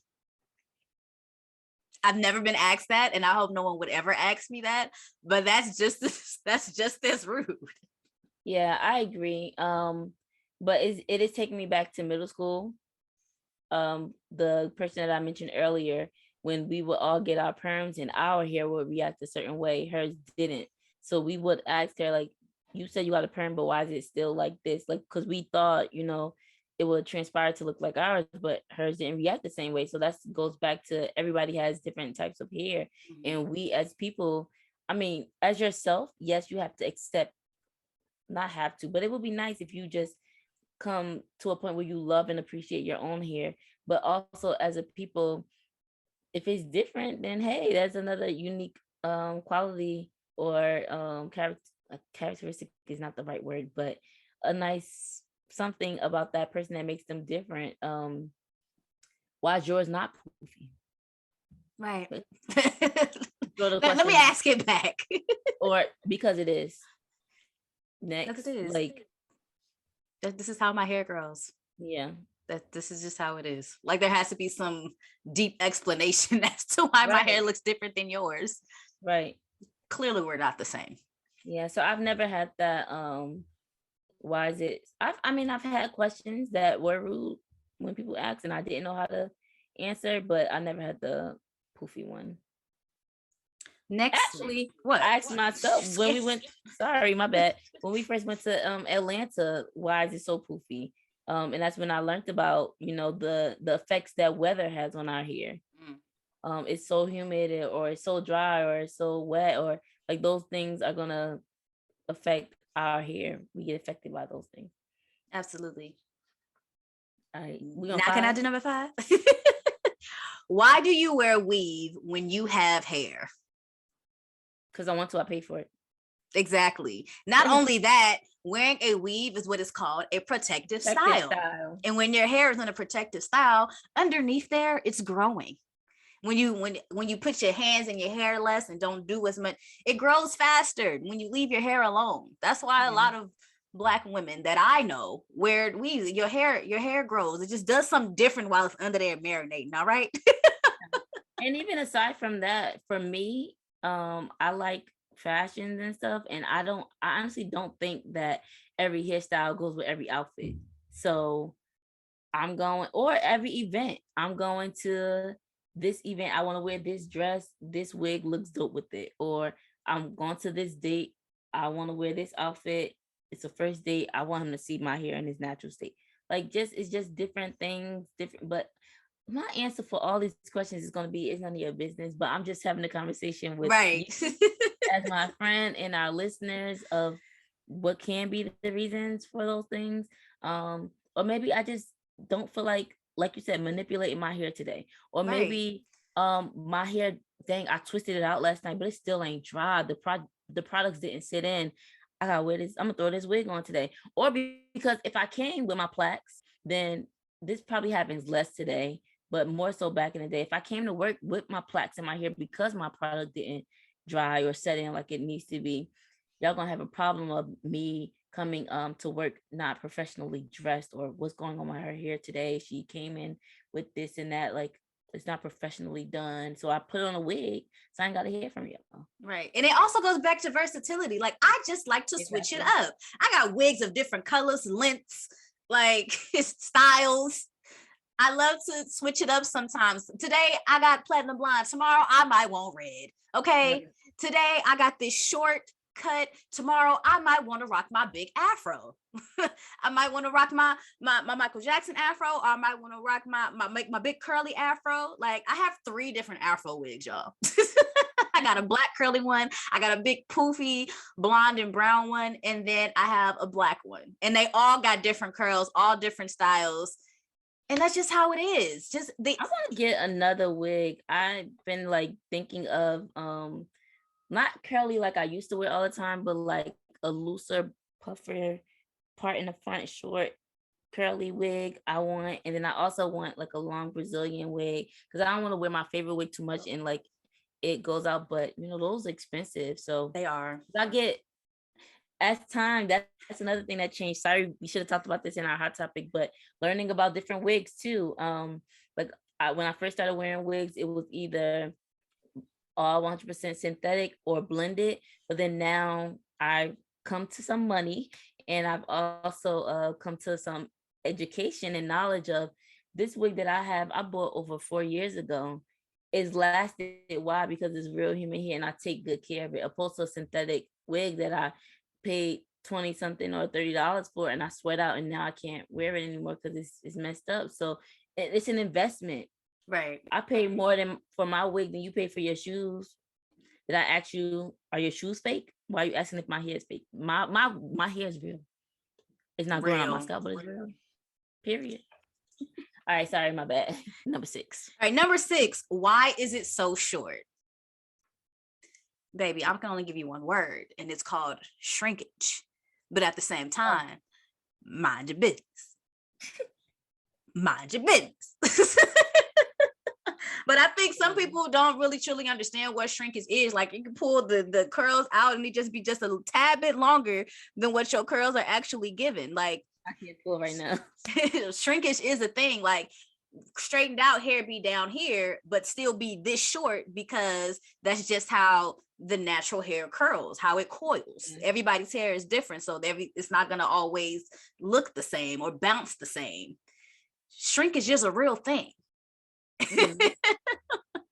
And it's also, these statements are not just said by people who are white, or people who are not women, or people who are like, it's not specifically categorized, because it's been said by all of us. We're all guilty of these questions and statements that are said and asked to Black women about their hair, and now Black men too, who grow their hair out as well. I remember one time I've gotten a shrinkage question too, and I've said that to myself too, is why is it so short, and why is it shrinking so much? Like, I wish that my hair would like not be so like, oh, it's just so tight. Like, loosen up a little bit, baby girl, loosen up. I don't have a name for my hair, but if I did, loosen up, Shetty. Like, come on.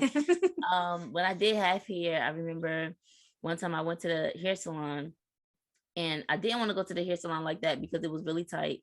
It don't even matter if I blow it out, it's still gonna shrink. Like, one time, sorry, I'm all over the place. One time I blew my hair out because my mom was supposed to cornroll my hair so I can put my wig on. And I asked her, like, what time are you gonna be ready to braid it? She didn't give me a time, just whenever in the evening or whatever. By the time she got ready to braid my hair, it shrunk back down, because that's what my hair does. And she was like, you could at least blow dried it. You could have at least did it. And I was like, I did. It's because you took so long to get to it. It's shrinking back. It's going back to its happy place. I mean, like, what do you want her to do? But back to the time when I went to the hair salon, she was like, oh my, because when she was blow drying my hair after she washed it, she was like, dang girl, your shrinkage is real. Like it gets really, really tight. But then when you like pull it out or blow it out, it was like, hello. It was like, hey, magic trick. Another thing too, though, shrinkage is a sign of healthy hair. Like it's supposed to coil back. Like that's how you know your hair is in a healthy state based on your hair type. But shrinkage is a good thing. Had to learn that, but shrinkage is actually a good thing. That's a sign of healthy hair. For hair, shrinkage is a good thing. That you want that bounce back. You want to be able to pull it and it goes right back into its natural state. That's what your hair is supposed to do. Like a slinky. Yeah, like a slinky. All right. Number seven. I've never heard this question. Sounds very odd, but the question is, do you shower with it? I'm assuming they're talking about maybe wigs or weaves, or I mean, that's what shower caps are for. I can't say that part. So yes, do you shower with it? I would think the same thing. Extensions. Do you shower with the extensions in your hair? That's what shower caps are for. My hairs have always been long, so I can't put it like I'm not my wigs, but when I had weaves, they've always been long weaves. Because I got a short neck, I think. So I could, it would not always fit inside of a shower cap. So I just like shower like this or try to like keep my head away. Keep my head away from the water while I wash. Yeah. Or I would like, I never really liked the straight long weaves when I had them because I got my big forehead or whatever. So I would like pin curl it before I get in the shower, or like wrap it like that and then put it up and then put the shower cap. But a lot of times the way that y'all see it, you can't just put a shower cap on like that. But even still, that's none of your business. Are you going to shower me? Like it's always going to be something to throw back at the person that's asking the question. Like, did you think before you asked that question? I think sometimes it has to do with curiosity and being intrigued by something that they're not used to, but not knowing how to properly ask the question. Curiosity killed the cat, though. It did. you killing yourself right now. Cut it out. You're killing me. Please stop. So yeah, I think that's where it comes from. But I think some people literally don't think before they speak. They just think of the first thing that comes out of their minds and not thinking whether or not this is an appropriate question to ask. For sure. All right, number 8. How do you get your hair like that? I've been asked this question. How did you get your hair like that? Whether it had to do whether I flat twisted it, because one day I had an afro, but I came back the next day because I decided to like twist it up and take it out, and they were shocked at the fact that it was the same hair, but it was different hair. I can't say this question necessarily offended me personally. I think it was more so the fact, like how I said, it was the same hair and it just looked different. So I literally would just explain like, oh no, I did a flat twist last night, so it made the curl up pattern of my hair look different. But I think it also goes back to being intrigued by what the hair can actually do. So I feel it's still an odd question to ask, but I wasn't necessarily, maybe because the person that asked me, I didn't feel offended by it. Maybe if it was like a random person that just walked up to me like, oh my gosh, I love your hair. How'd you get it like that? I don't know. I think it's more so of the tone of it. Like, cause I think it can be taken as a compliment. Like even some nights ago, we were at a dinner date and all women at the table, all Black, all different types of hair. And it was literally going around the table of, well, I wash my hair while it's in plaits and I take it apart and do this. Oh, well, she uses the cream and the gel. I told her to stop doing that because I only use the cream, or I blew it out and then twisted it. I twisted it while it was wet. Like it's, it was a compliment and taking notes. Oh, can you send me the link for that brush? And like kind of thing like that, opposed to the nature of or the intent behind the person that's asking can make it uncomfortable of, how did you get your hair like that? Or, oh my God, how did you get your hair like that? Or, my God, like it's just like different. It depends the on tonality changes the question. The tone and all of that. But the way that I'm thinking of it, how it's been asking me, has not been offensive.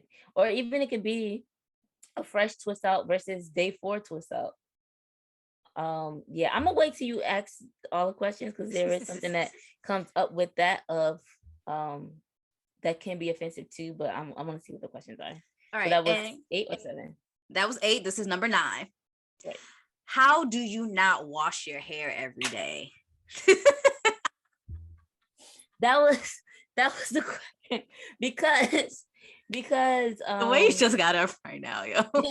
I'm I glad. changed my pants. Right, I was about to say. Yo, I had giraffe pants.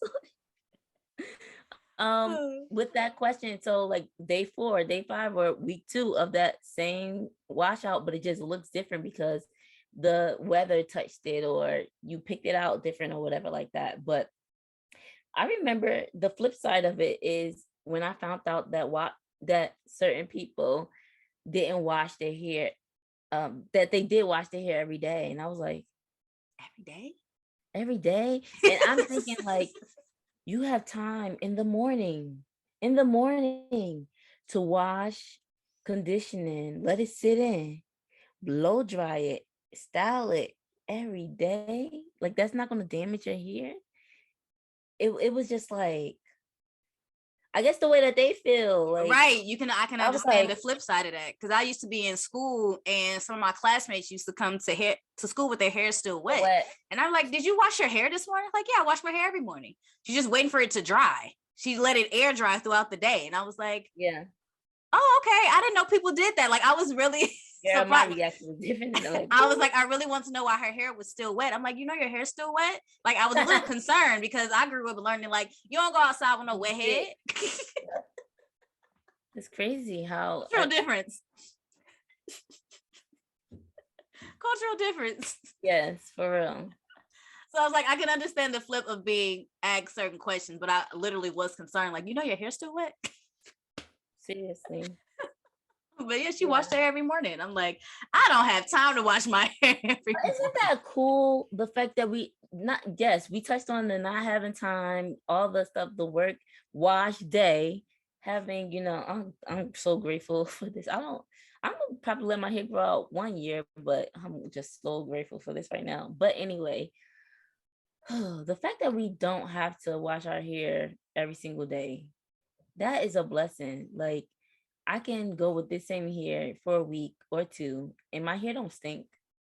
There's no bugs trying to get into my hair. There's no like, my hair is good. Like I can wear the same style for a while. Like that's a blessing. I never thought of it like that. Like blessed, honey, blessed. How much money it's gonna take for all that shampoo and conditioning every day? Every day. Shoot, and you know these natural hair products with black hair, they honey. Run you up. Run it up. I'm waiting for Mayel to have a new sale. I missed the one that passed. And I think what we just mentioned is going to tie into the very last question. Oh, okay. Number 10, y'all. It's so thick. How do you have time to deal with it? And this is honestly one of the reasons why I cut my hair when I had my afro, because it was so thick and I honestly got tired of trying to style it. Like it just takes so much time. Like you literally have to make a hair day. When I had my large afro and money, like to have to wash it, deep condition it, and depending on the style that you're trying to do, you got to section it, comb it out. Then after you comb it out, going back and then actually whatever style you're doing, twisting it, bantu knots, like that it's a whole day's worth of that. And then you got to wait till it dry. But if you don't want to do that, I'll take my little flat twist underneath, put my wig on. Like that's where wigs come into play for real. Like, exactly. Like, because I still got things I need to do for the day, but I don't want to go outside rocking my wet head like this. It ain't done. Right. Not presentable. Exactly. So that's another question. Why do you have that shot right bag on your head? Because it's conditioning. I promise you, I put on one of them plastic shower caps before, put a hat on, and was off the tip. I'm still just deep conditioning. While you're in public because you hear the other bag. Right. I'm deep conditioning in public right now. So I still need to go grocery shopping. So by the time I get back, it'll be time to rinse it out. Yes. Or a mask, like having to put the mask on first, washing that out. Like, y'all, it's a lot. It's a process. Okay, a process. That's where hair days come into play. My goodness, this. That's why I love having short hair. I don't have to deal with having to manage my hair. Not that I didn't love my hair when it was like a thick afro. It was a lot. It was a lot. And some days you just don't feel like doing your hair. Mm-hmm. And the thicker it gets, the longer it takes. The thicker and longer I'd be happy because that is a goal. It is a goal. It's just some days arms have been tired, honey. I'm like, I don't need to go to the gym today. I've been like this all day. Okay. Arm day already. Right. Yeah. But yes, that was number 10. Yeah. Anything you want to add? Anything you want to sprinkle on top? So traction alopecia again. The suggestions that people give, I understand sometimes it's like you're trying to help, you're wanting to help, but after a while it's too much. Like, especially if I tell you in the beginning of the conversation, like people would start off like, oh, you have thinning edges, or you're complaining about your alopecia, you should try this, or I have this product. If just listen to my tone. In my tone, it tells you I don't want to have this conversation. But also, if I tell you I've went years trying different products, I'm not interested in it anymore. Stop trying to sell me. Just stop. Just stop right there.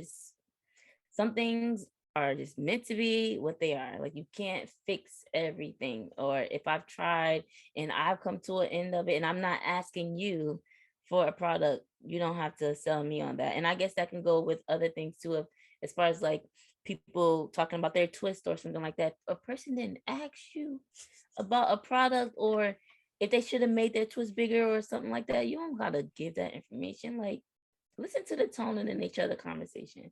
Also, so when my hair grows in, there's like this little, like a deep line, you can tell where the textures change. That part becomes like my roots get darker. So like something that hurt my feelings is when I first cut my hair. Someone that is close to me and that knows me, it was like, why is that little line right there? And it was the line showing where the hairline is and the color of it. It's just, I already put it out there that I cut my hair because of my alopecia. Don't need you in this moment where it's too early for me to color my hair for you to point out the things that I'm trying to hide from the world, man. Right. It goes back to people saying things without thinking before they speak. They just ask just straight out of the curiosity or being intrigued by just wanting to know in that moment, not even necessarily believing you will hurt someone. Yeah, that, and also where it's being asked. I think if it was just me and her in a private place or something, hey, I noticed this part or whatever, why is it like that, opposed to the whole freaking family's around, whether they want to listen or not.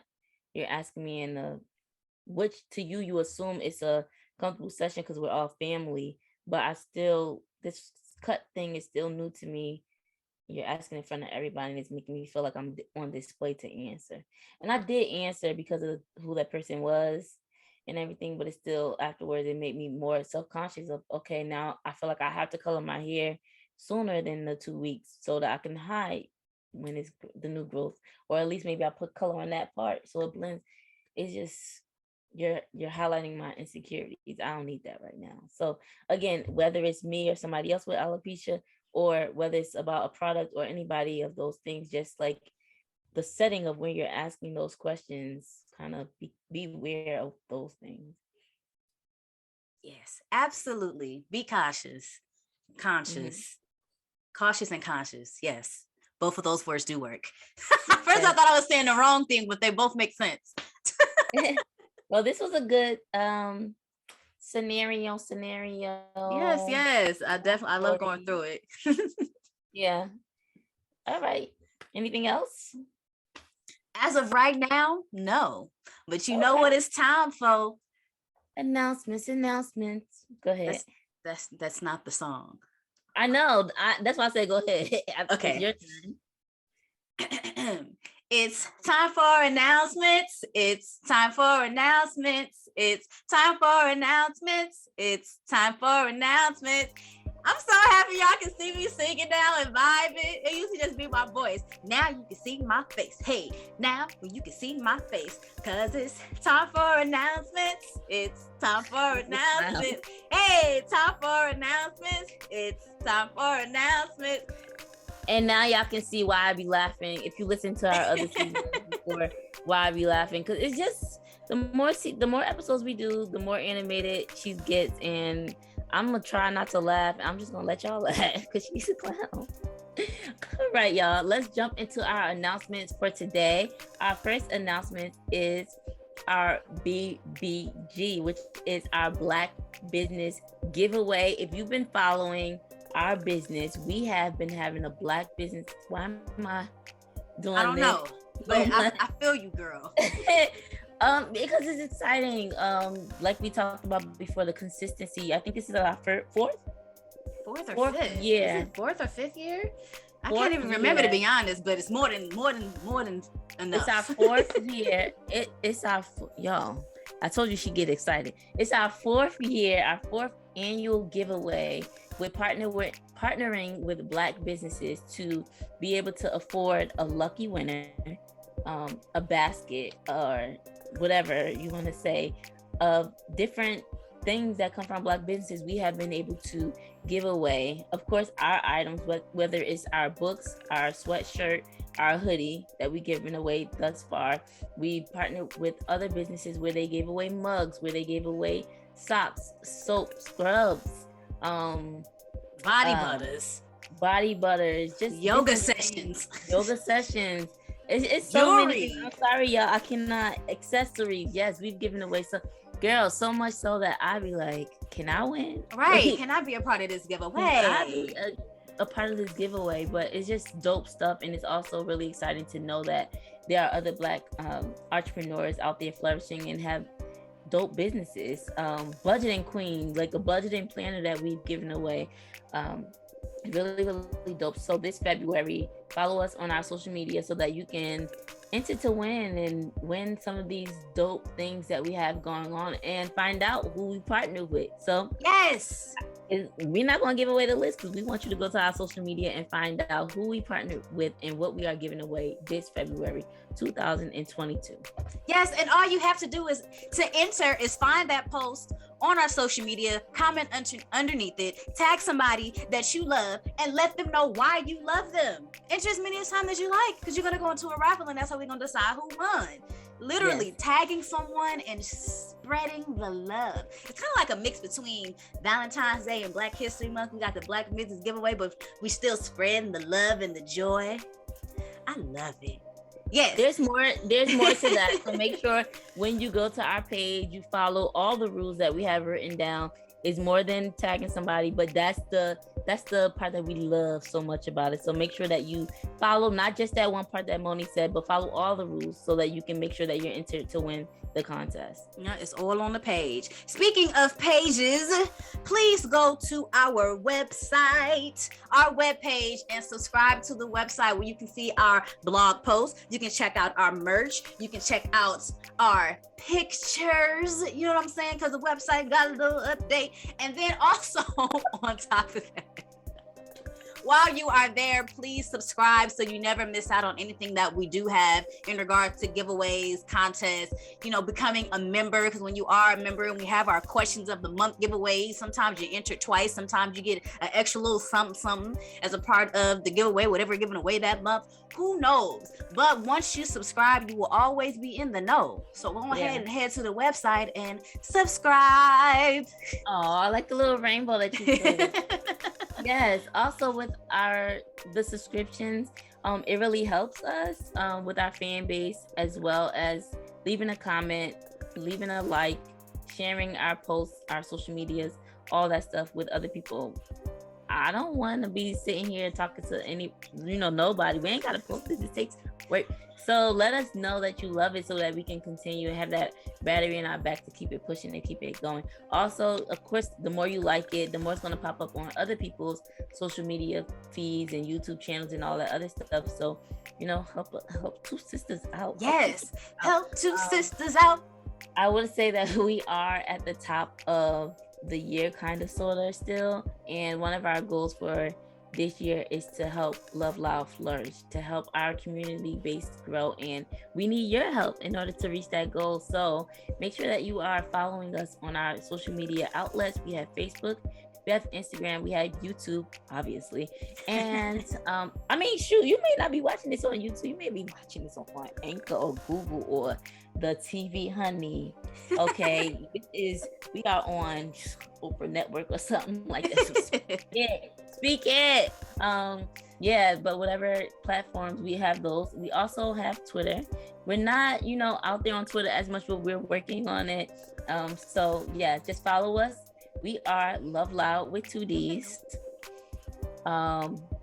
On social media platforms, LoveLoudd LLC or LoveLoudd, depends on the platform. But everything that you need is going to be down below in the description box. Yes, absolutely. And last but not least, Monie, in honor of Black History Month, follow the script. Say not.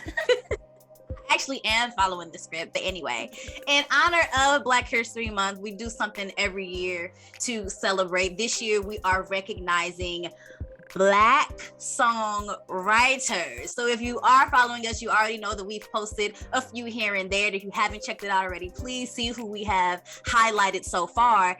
And at the end of the month, the last week of February, we like to highlight community songwriters. So if there is somebody that you know that's out there doing their thing, writing music for other people, please send us a DM and email. If you know us personally, maybe send us a text message, but please let us know who they are so we can honor them on our page for the last week of Black History Month, shouting them out and letting other people know who they are, because they should be known, okay? Or even comment under the post.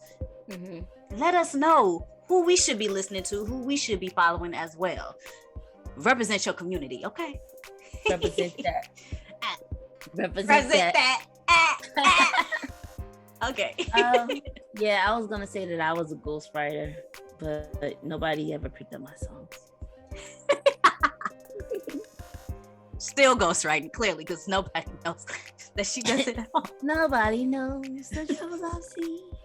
Oh man, y'all, we are wrapping up this episode, season 3, episode 1. And yes, you damn right, Simone Loud is excited. I don't think I understand how much work it takes to commit to continue to do this. So yes, I'm excited about that. I'm excited to be doing it with my best friend. I'm excited that we still decided to do this, even though there was a blizzard and we really wanted to do this in person, but because we are committed to giving the vibe, the essence of the show, we still here, we doing it. That's what I'm saying. We got a schedule to keep up with to make sure that we push out the content that we promised that we're gonna give. So here we are giving it to you. Okay. Hopefully next time on the next episode, we'll actually be together, but we never know what life has in store for us. So we just gotta go with what we get. Right. I would ask you something, best friend, before we hop off this here. Okay. What you want to ask me? So I remember when we first started our podcast, and also just talking to people who are starting up their podcast this year, there's a nervousness. You have to really be vulnerable, because you don't know what other people's opinions or thoughts are going to be. Putting out anything to the world, especially having a podcast, you tend to think about your thoughts, your perspective, your life, personal things that has happened. And that was one thing. And it's been comfortable after a while, of course, after so many episodes, okay, we're used to this, but now this is a new thing. We're actually having to make sure that we're presentable on the internet, and what's the question? I'm getting to it. People can see us. So how do you feel? Like that we leveling up? How I feel about us doing video podcast? People can see us, bro. Like, you really got to actually put clothes on and that you're presentable on the internet. Like, is this different for you, or do you feel like it's going to be the same venture?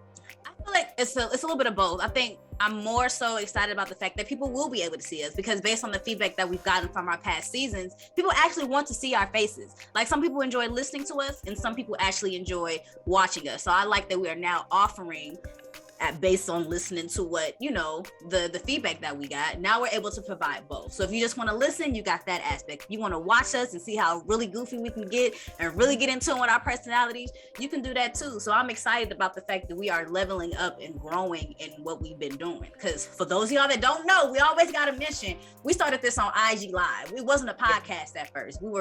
It's same concept. We've changed it a little bit, but it was literally us just vibing and talking on IG Live. We got the suggestion to turn it into the podcast, and now we're getting more suggestions and feedback that's actually helping us to progress and become better as a business. You know what I'm saying? And now it's because we've been doing it for a minute, I don't mind being on camera and just talking and vibing out. It's similar to what we were already doing, except now we just actually have to put on a face. Yeah, now I have to I feel like I have to watch myself because of the stuff that I typically do behind the camera. But I'm sure as maybe after a few episodes, I ain't gonna care anymore. But yeah, I'm excited for the people to see us, because like I like to listen to podcasts while I'm driving, so I don't need what's going on behind the scenes. But sometimes it is nice to have that option to actually watch. So yeah, thank you people for watching us. We hope that you thoroughly enjoyed it. And I'm excited for to see where this season goes. Absolutely. To have guest poets, to have guest speakers, to learn from people just how we did seasons before, but also for you to see our faces. Yes. And our outfits, because dang, I can't keep wearing the same pajamas every time. Right. Mind you, I must say this, I'm proud of the fact that we ended up matching a little bit without even knowing what each other was gonna wear. Okay, I'm just saying, we had no clue. Okay, I said, what you wearing? She pulled a me and said clothes. But hey, because I didn't know, honestly. I literally just pulled something out of the drawer. It kind of always happens to us though. This is true. We know how to compliment each other without knowing what the other person is gonna wear. Exactly. Like when we both wore beige when we went out for our thrift shopping day and went to go have lunch or breakfast. But yeah, thanks for tuning in for our episode of Truth Carpet Season 3. This was a pleasure, and we look forward to having you back with us, being in your ears, and I guess your eyesight too, in 2 weeks. 2 weeks. We will be back in 2 weeks. Hey, 2 weeks. 2 weeks. We will be back in 2 weeks. See? Bro, that's not a part of the script. It's not, but I threw it in there because I thought that people will enjoy it. Stay black. Stay proud.